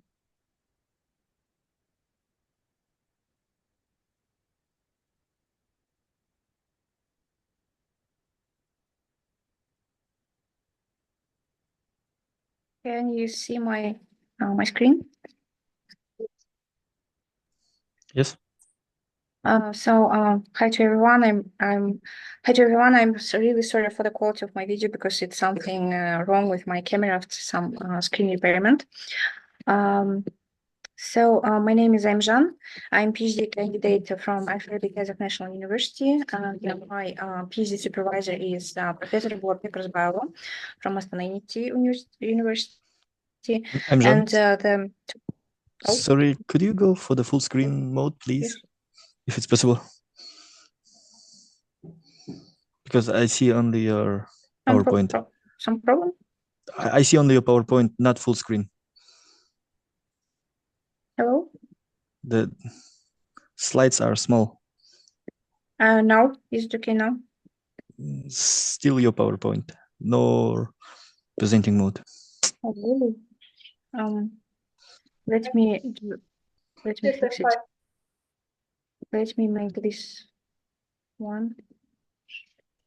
Slideshow. Is it okay now? Perfect, thank you. Okay, thank you. So the topic of my presentation is determination of soil thermal conductivity and convective heat transfer coefficients using an inverse problem approach. So what's the... Just a moment. Okay, so what's the motivation of this work? It's that the thermal physical characteristics of the soil are very important, especially for agriculture, for geotechnical engineering or some environmental sciences. But the main problem is that it's very difficult to make some direct measurements to find measure this characteristics because of the soil's heterogeneous structure. So here in our work, we propose the inverse problem approach to find these unknown coefficients using the heat conduction equations, system of equation, and also the experimental measurements on the one of the boundary, especially on the surface of the soil. So the mathematical formulation is the following. We have one-dimensional heat conduction equation. We consider it in the omega domain, and our boundary conditions. We have two types of boundary conditions. On the one side is the Newman boundary condition. On the second side is the Robin boundary condition. So also we have initial condition like in the equation 4. Our ambient temperature is 7 degrees, and as I said, coefficients K and H, like heat conduction coefficient and convective heat transfer coefficient H, they are unknown. So further, first thing which we will do is we will rewrite our direct problem equations in the discrete form. So here x bar and t bar mean backward difference approximation, and after that we will use delta operator like notation. What does it mean? So our inverse problem will be solved iteratively, which I will show further. So the delta t is the difference between the previous and current iteration values of our temperature at the same grid point. After applying this operator to all our direct problem equations, we will obtain the following auxiliary problem. It's the system of equation from 6 to 8. And then the next step, we will formulate our joint problem. To make that, we will multiply our equation 6 by an arbitrary grid function p, delta x, delta t, and we'll make summation over all grid points. So in general, in literature, you can find this equation in integral form, but the novelty of our approach is to write it in the summation form, like in discrete form, using all measure points. So we will obtain our equation number 9, and then after performing some numerous algebraic manipulations and using several times the formula of summation by parts and taking into account our boundary and initial conditions, we will obtain the following adjoint problem. System of equations from 10 to 13. So as you see, the equation looks like heat conduction equation, but with different sign. And also, as you see, the time steps are backward here by G. And also, as you see here at the boundary condition, we will use some results of our direct problem simulation. So now we have direct problem, we have a joint problem, and we will use Thomas method to solve them. It's a three-diagonal matrix algorithm. So approximation is like here on the presentation, and also here we will calculate alpha and beta coefficients in forward direction by I, and the temperature values we will calculate in backward direction. So this is implicit method, and it's quite stable. So now let's take a look on the general algorithm of solving our inverse problem. So step first, we will make some initial approximations of our coefficients k and h, and also coefficients of alpha, beta. For making this approximation, we will add some deviation to these coefficients from the exact values, which you will see further. Next step, we will solve the direct finite difference problem, equations 1 to 4. Then, using obtained results, we will solve a joint finite difference problem, equations 9 to 13, and then we will calculate our functional. So functional is the square difference between our simulated results and experimental measurements. So our main goal is to minimize the value of this functional.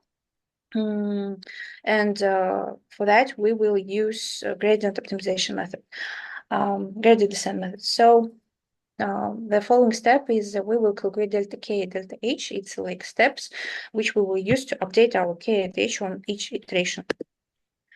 So the next step, we will calculate our alpha coefficients. It's like learning rates for our optimization method. So as you see by the formulas, they dependent on the iteration number. So the bigger iteration number, the smaller this coefficient. They propose to make the convergence smoother when we will be closer to our exact values of K and H, because in other hand, if the steps will be fixed size, we can jump into a wrong direction of the true values. From the true values. After calculating all these deltas and alpha coefficients, we will obtain our K and H coefficient on each iteration. After that, the following step 7, we will check two inequalities. So first inequality, we will check if the difference between the current iteration and the previous iteration are less than some small epsilon, or the second inequality if our functional value is less than some epsilon. So if one of these inequalities are satisfied, it means that we have found our true values of our K and H. If not, we will go again to step 2 and repeat this process again and again till we will satisfy one of these previous inequalities. So this was our general algorithm, and let's take a look on our results. So we checked 5% initial deviation in positive and negative direction. So as you see, the convergence speed almost the same for both positive and direction cases. It's less than 800 iterations. As you can see, the positive and negative direction didn't make some influence on the convergence speed, and also the coefficient K is converged a little bit slower than the H coefficient. Then we try to increase this deviation to 10%. And here you can see that in the case of the positive deviation, positive direction of deviation, the convergence speed is also slower than in case of negative. But also the H coefficient is converged faster than K. But as you see, we in both cases we could find we could go very close to the true values of K and H. So some discussion. So here in our work, we propose some inverse problem approach to find unknown thermal characteristics of the soil, and it was successful. So this our method integrates directed and geoid problems. Also, we made it in some discrete form, and then use gradient based optimization. Also our convergence speed depends on the magnitude of the initial deviation. So the larger deviation, so slower the convergence, but even in the cases of big, large deviations, the convergence gave us some reliable, good results. Also, we used Thomas algorithm, and it gave us some good numerical stability during our iterations. And this approach can be used in, for example, in the future in multidimensional problems. For example, in my case, my main PhD topic is heat and mass transfer. So now I'm considering I am solving the system of heat and mass transfer. It's also this approach is useful there, and also in the future work. I'm going to add some regularization techniques and noise robust estimations and etc. So this approach is, let's say, has a big potential in the future. So thank you very much for your attention. If you have some questions, I'm ready to answer. Yeah, for my talk. So we have some questions. Sultan, you can start after I will continue. Thank you, Imran, for your good presentation. First, I would like to ask about your governing equation. What was the reason behind omitting the other thermophysical parameters like heat capacity and density? Because I didn't see them in your equation. So because this equation was like I considered like simplified equation, so that's why I used only these two coefficients without. But in future, you will add them? Yeah. Because the physics is going to be different without them. Yeah. For example, in my main PhD work, there is 10 unknown coefficients. There are a lot of another coefficients. So yeah, this one was like testing equation to go further, to test and then go further. And the second question about the damping coefficient in your gradient descent algorithm, how do you find it? It's a constant, or do you apply some kind of method? You mean alpha coefficients in the? Yes. It's in machine learning. They call it learning rate coefficient, damping factor. Yes. Yeah. So this here also because of this problem was testing problem, I just used the coefficients for machine learning. From machine learning literature to use this.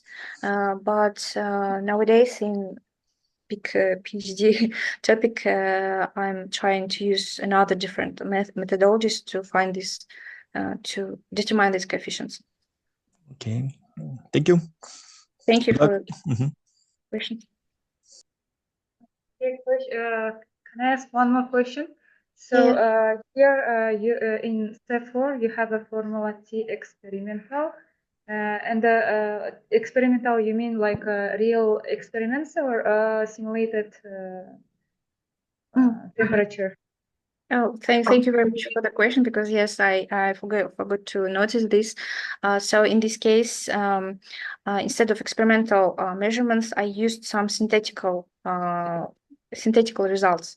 So previously, I solved my direct problem with known coefficients with the true values of K and H, and then just extracted the necessary values on the boundary. Okay, so it was the simulated data. Then the second question, in step 5, TMV, what's the TMV? TMV 10 minus TMB. Maybe I missed something. Step 5. You mean second equation. seventh step? Yeah, step You mean 5. Step number 5, and delta H of n. So here, Tm, it's temperature of the air or what?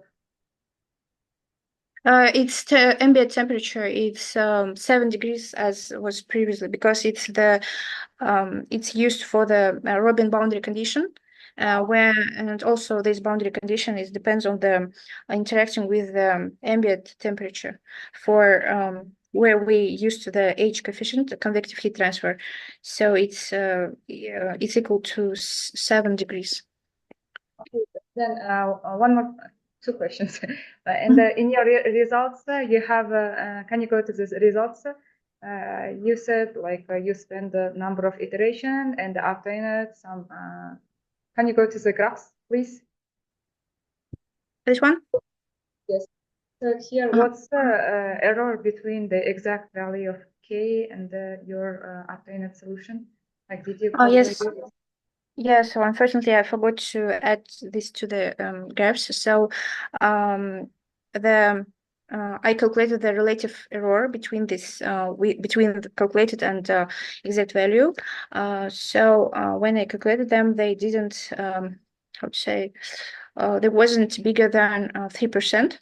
So as in the literature for example, for physical problems, three even the relative error before the 5% is acceptable. So here was like acceptable value. And also when I tried to, as you see in the step 7, for example, if I decrease the epsilon values, for example, to 7, -7 degree or -8, so convergence will be longer, but the this how to say the calculated value, they were more close to the exact values. How long it takes your calculations, like as you are applying the Thomas method, maybe it takes a longer time. So to be honest, I didn't calculate the time, but I think it would be better to see it also in the future, like computational time of your problem. Like maybe it will take like, I don't know, 1 week or 1 month and so on. Like no, in my case, it was just several maybe minutes, so that's why yeah, it was fast, quite fast. So any other questions? Yeah. So, if not, then we will move to the next speaker. So thank you very much. I am done. Thank you very much for questions and attention. Now presenting paper ID 435. The next will be paper ID 437. Please be ready to share your presentation.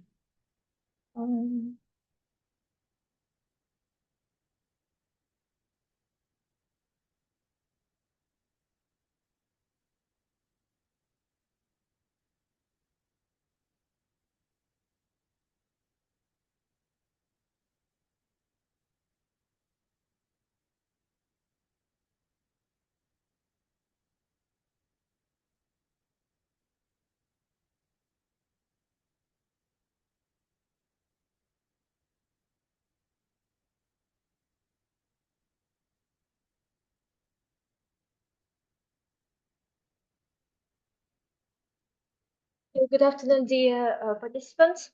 I'm pleased to present our research work. My name is Marat Gauhar. I'm the PhD student at Al-Farabi Kazakh National University, Almaty, Kazakhstan, and my other co-authors are Jean Nodorus, PhD assistant professor from IT University in Almaty, and my supervisor is Vlad Begorspaylo, professor, Doctor of Physical and Mathematical Sciences, here in Astana IT University. So today we are presenting the research topic is about solving the hyperbolic equation of thermal conductivity in a 2-layer soil, solving the inverse problem. Exactly. So with the advancements of technology nowadays, many researchers are using hyperbolic equation of thermal conductivity, mostly because it can cope with the problems where our traditional heat equation cannot work with, especially when we are working with high intensity energy flows. And nowadays, most of that problems are not solved like properly. It's not well developed. That's why we are considering it now in our research. So the problem statement here will be that we are considering so simple case where we have two medium filled with first filled with clay and the second one with black soil.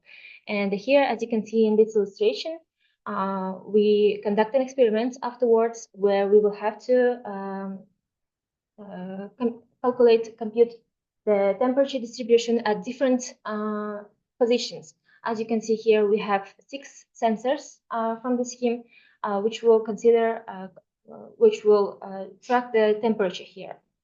And here, the total experiment duration is T maximum, and the X1 is the position where we have the contact condition between 2 layers. So assuming that the diameter of heating zone is much larger than the depth of heat penetration, the problem can be considered in one-dimensional approximation in spatial coordinates. So here we are considering the hyperbolic heat equation. One difference from the traditional one is that hyperbolic term, where also here we have the relaxation time. And the relaxation time will show us the time when our temperature distribution will reach its steady state. And here, number 2 and 3 are the initial conditions, which should be used here. And also, as for the boundary condition, we use conditions 4 and 5. We have chosen the problem according to our experiment because so the ambient temperature here was not found according to the experiment. So to obtain the solution of our problem, our task here is to split our 2-layered problem into two 1-layered problems here, consider them separately, and unite them via contact condition number 6 and 7 here. And for the simplicity here, we are using the primary coefficients in the following piecewise functions in order to overlook the effects of nonlinearity here. Exactly in this research, we are considering the problem of finding the thermal conductivity coefficient for 2 of these layers, K1 and K2. Firstly, we consider the analytical solution of the direct problem. It is applicable here since we have simple problem, we have simple coefficients, linear coefficients, constant values, and one dimension. And also analytical solution can help us to show the results in as one formula, distribution of the temperature as one formula. So our task here is first using dividing our problem into 2 separate subdomains and considering the first subdomain here, as we are using the Fourier method here. First, we are looking for the solution in the form as omega equals x multiplied to t, the formula number 30. And since we want to apply Fourier method, we have to bring the boundary conditions into homogeneous form. So since then, we use the formula number 14, where we have gamma 1 and the gamma 2, which are some constant values, which helps us to bring the boundary conditions to homogeneous form. So as a result, we'll have the next auxiliary problem, which then can be applied, for which our formula number 13 can be applied. And as a result, our system will be divided into 2 separate problems according to each parameter set we are using here. So first one by x and the second one by t. When we are considering it by x, it will be just simple differential equation, which the result of which can be found as 23. And applying our Dirichlet boundary conditions, we will get as a result that, presuming that C1 equals 0 and one of them should not be equal to 0, the second one.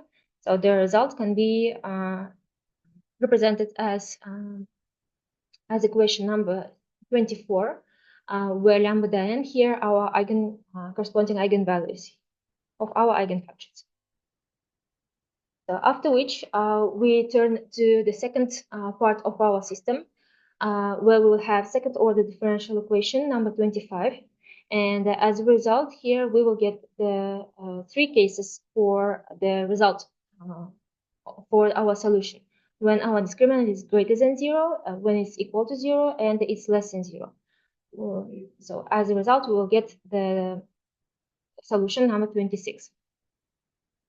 And after some calculations here, after finding using the orthogonality of the functions, we will get the solution number 27, where we have Fourier coefficients A1, B1, D1, and the C, and the S1.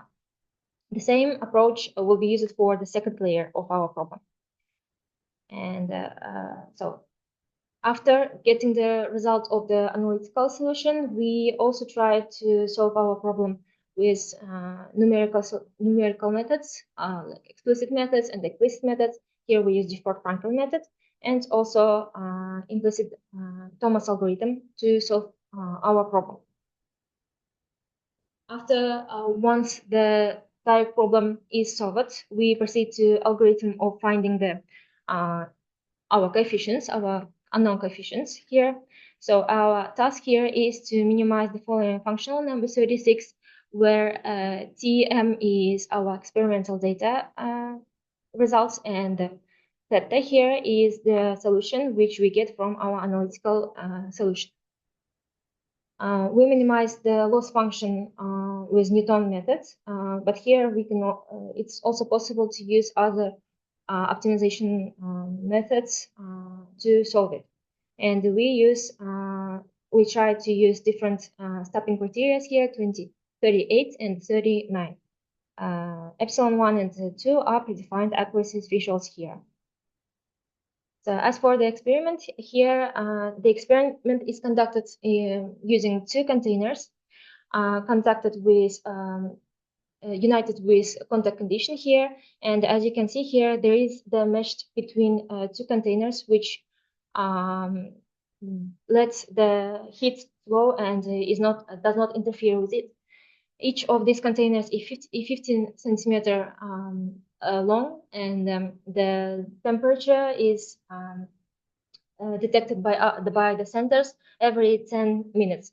So delta T here, we will use as 10 minutes. So here is the experimental data that we get from it. Since there are some restrictions from the experiment itself, it was decided to take short time from our experiment data. So here we use 9 days as further work. So since we have solved each of our layers analytical solutions separately, we will have to unite them by a contact condition. For this reason, we use the discretization number 40 to unite them. And also the following interpolation functions will be chosen as for initial condition when T equals 0. And since we are considering several sensors in each layers, so in total we have 6 sensors here, we decided to use 3 points interpolation here. And here, coming to the results, first of all, we will have to check if our analytical solution is correct. And one of the ways to do that is to check its Fourier coefficients. And according to the Fourier series, the coefficient should tend to 0, which can be shown from these graphs. And also, we according to the summation term in our analytical solution, we will have to choose the value for n infinity, which is shown from the second graph. And also we see the comparison between analytical and numerical solutions for simulated data here, not for the experiment, not using the experiment. And here we can see that it shows good error, a small error between our reference, our analytical solution, and the numerical solutions. And here also we now we use the experimental data to check our analytical solution, and the relative error between analytical and experimental data was 6.34%. Relative error between T4 Frankel and experimental data is 6.79, and between Thomas and experimental is 6.97. So as you can see, the analytical solution works a bit better than numerical solutions in this case, even though it's quite time consuming. Okay. And as for the results of inverse problem here, so we have used the previous algorithm to find K1 and the K2 and tried to calibrate our model. Other coefficients here calibrated manually. And here we can see the results of our experimental data, of our initial approximation, and the results after the solving of an inverse problem. So, and coming to the errors here, the blue one shows the error between experimental data and our solution for the second layer. And here we can see that it has higher fluctuation and higher amplitude here. That might be explained by the increase of the temperature according to the experiment here. And after that, we have checked our results on other 3 days. Sorry, I forgot to mention that we have used 6 days here first, and later we have used other 3 days for checking the results. And here we can also see that for the second layer, the results was not as good as we expected. So that would come to, let's come to the conclusion. So we have used a 9-day period, 6 for checking, for training our model, and the other 3 days for testing the results. And here some problems coming as a result of our research is, first of all, time consumeness, because as we are considering only 2 coefficients here, it took quite some time, and the stopping criteria was not possible to reach out here. And here comes our future works from it. Our further works is trying to use other methods for finding the coefficients and also increase the number of coefficients.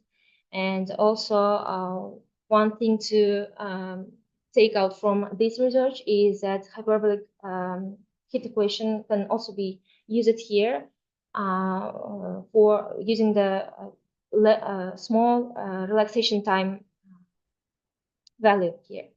And our future work also will be on working with hyperbolic heat conduction equation in physical meaning, also considering the relaxation time. So that's it for my presentation. Thank you for your attention. Questions, please. Thank you. May I ask a question? Yes, please. Thank you. Gauhar, did you do the uncertainty analysis? As you know that the measurements are usually contain some kind of error from device, from the sensor, from the position inside the... So here, as a result, you can see the gray shade. For simplicity, for this research here, we have used only the error of the sensors itself. It's 0.1 degree here. We have used it, but for the future works, we plan to use also the error from the position of the sensors and the time and the other aspects.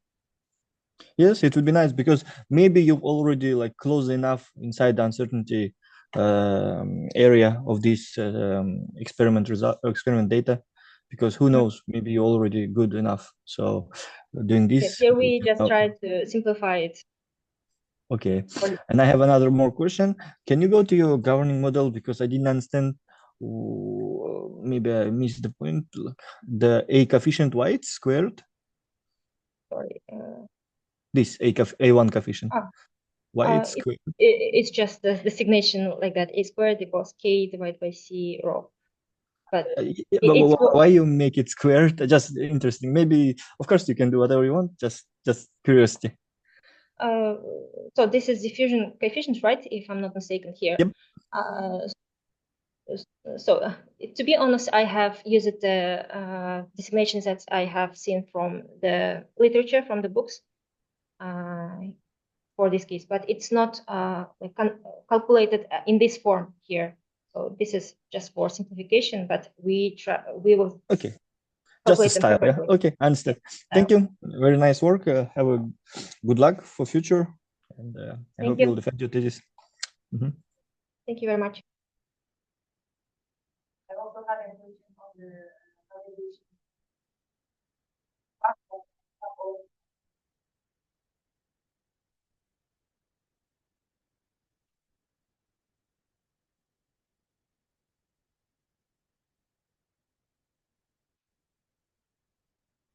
So it was just a way of checking the analytical solution. So because it's easy to implement, but it's explicit, and yes, better than I think than Euler. Thank you.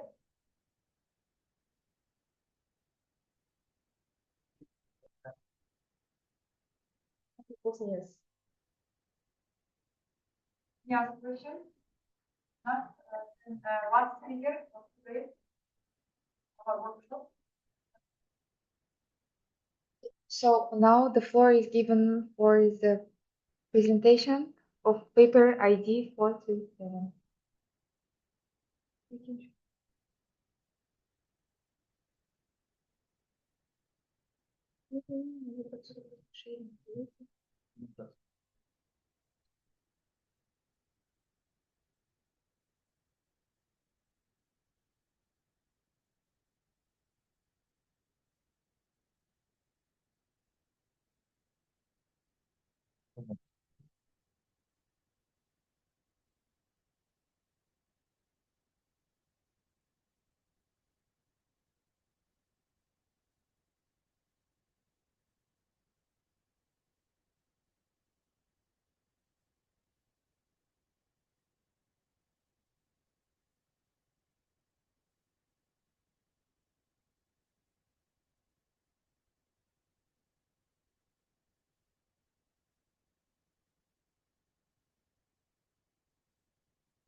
Hello, everyone. So my name is Nazirkia Raspaeva. So I will present today's topic that is called the inverse problem for nonlinear Morse conductivity equation. So I'm a PhD student at Kazakh British Technical University.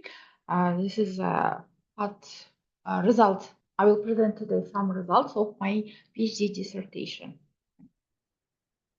So the reason for choosing this topic was that it was in order to develop the method that finds the most diffusion coefficient of any type of the soil. First, let's consider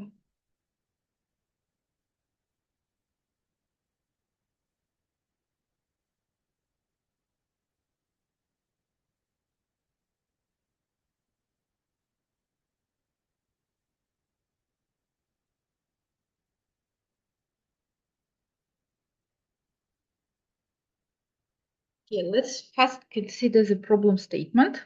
Yeah. So in laboratory conditions, which is a container, like a box, we fill it with the soil. Yes, which is for the first time, which is a black soil. Yes, and this is insulated from the side walls by material that will not that will prevent the moisture exchange between the environment and between the container. So hence we can consider this moisture transfer process in one dimension. So the moisture moves from the downward to upward position. Yeah. And the sensors are placed at the upper side of the container in order to take the measurements of amount of moisture at every 6 seconds. So, as we insulated our container, so now this problem, the moisture transfer, can be considered in one dimension, and it's described by Euler equation. So this is the Euler equation. Yeah.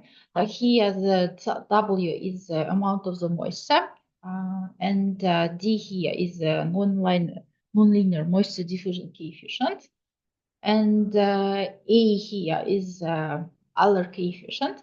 And the second term on the right-hand side, this term, yeah, it shows us that the moisture can move in reverse direction. So in general, the moisture moves from the greater amount of moisture to the lower amount, yes.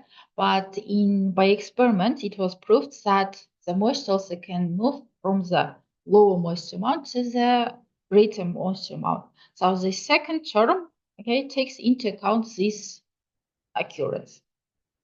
Yeah. So the problem is considered in the domain Q. So X changes here from 0 to H, and time T changed from 0 to T max. Yeah. And for our problem, we set the following boundary conditions.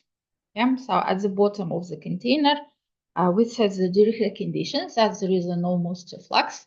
And at the upper side of the container, we set the following condition, the Neyman condition, where the moisture flux will be equal to this function that will be dependent on time. Yeah? And we also, before the start of experiment, we took the measurements of the moisture at time moment 0. Yeah, so it's denoted as a W0, and the amount of moisture recorded by sensor is denoted as WHT. So this is a result of this was taken from the literature too. Yes, that is given in reference. This shows us the dependence of the moisture conductivity for different materials, for different type of the soil, depending on the initial amount of moisture content. Yeah? So here you can see the 4 different types of the soils. So this is 1, 2, 3, 4. Yeah? Depending on this result of this experiment or this result of this work, our aim was to develop the method that will calculate the nonlinear diffusion coefficient of moisture for any type of the soil. Yeah? And this problem is solved by by solving the inverse problem. Okay? And the moisture diffusion coefficient, as a result of the previous work, the diffusion coefficient has the following form here. Yeah? So here B and E, they are parameters of the soil. So depending on the type of the soil that we consider, it will have different values. Yeah? And here W bar, it indicates it indicates amount of the moisture yes, when the diffusion coefficient reaches the maximum value. Yeah? Then our aim here is to find the parameters B, E, and W bar. So as this, our model is this equation, yes? So as this is a nonlinear differential equation of third order, so we can only solve it by numerical method. So first, we discretize it at the domain Q, so we construct the two-dimensional grid. So we found the time step and spatial step. Okay. Then we discretize the problem. So this our main equation, Euler equation, and boundary conditions. So they are these ones. Yeah.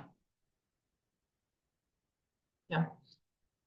Then in order to find the parameters of diffusion coefficient, we minimize the functional K. Yeah. So here the WHT is moisture amount, moisture content of the soil that's taken by sensor. And sorry, it's WRT, yes. And WHT, it's our calculated value of moisture at the Z equal to H. Yeah. And here X is our vector of unknown parameters. So this discrete problem is solved by Thomas method. Yeah. So first we will give the initial approximation to the unknown parameters E, B, and W bar. Okay, this is our Xn. Yeah.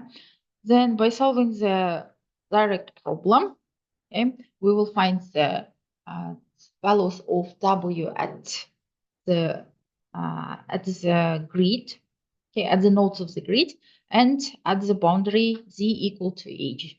Yeah. Then we will construct the adjoint problem. Then by we again solve the adjoint problem by Thomas method.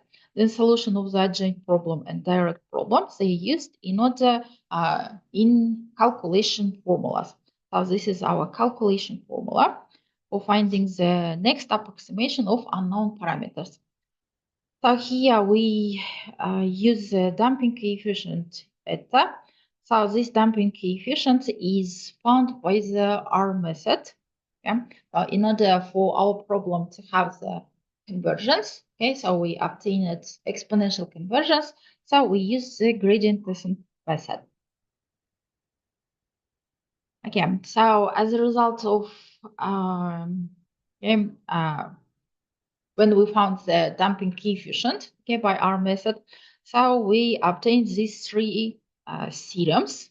Yeah, this is the main result of our work, theorem 1, theorem 2, theorem 3. Okay, that shows us that this method, iterative method, has an exponential convergence. To conclude our work, yeah, so we developed the method that calculates the nonlinear diffusion coefficient of moisture. Yeah.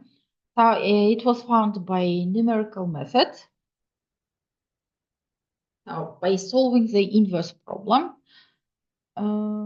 So in order to obtain the convergence of the method, so we use the R method, gradient descent method, and the damping factor was found by R method. So this is the main results of our work. Thank you for your attention. And if you have any questions, I'm ready to answer.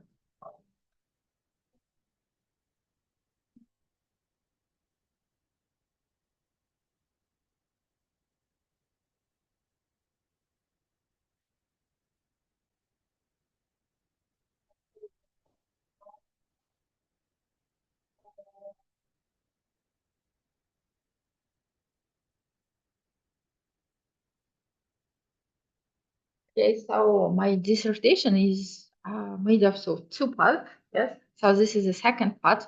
The first part, which is depending on the type of the soil, the diffusion coefficient here. Yes, so it was a linear function.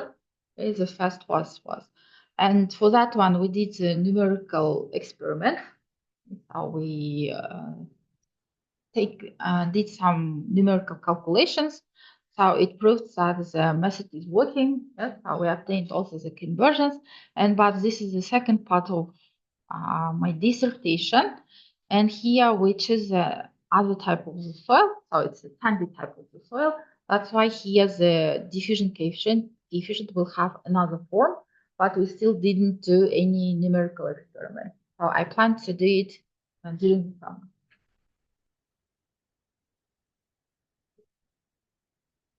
Well, nonlinear equation, yes. So the only way of doing it, it's only numerical method.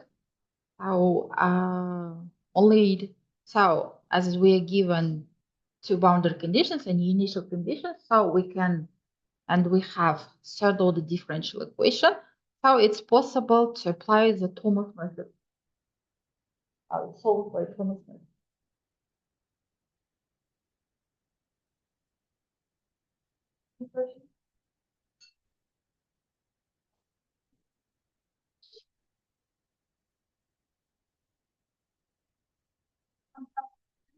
The last year of our workshop, so thank you for your attention. Thank you. So thank you for participating in our workshop. So we wish you all of you good luck and productive work, and I hope to see you in next conferences, all of us together, and share our knowledge. So thank you for your attention.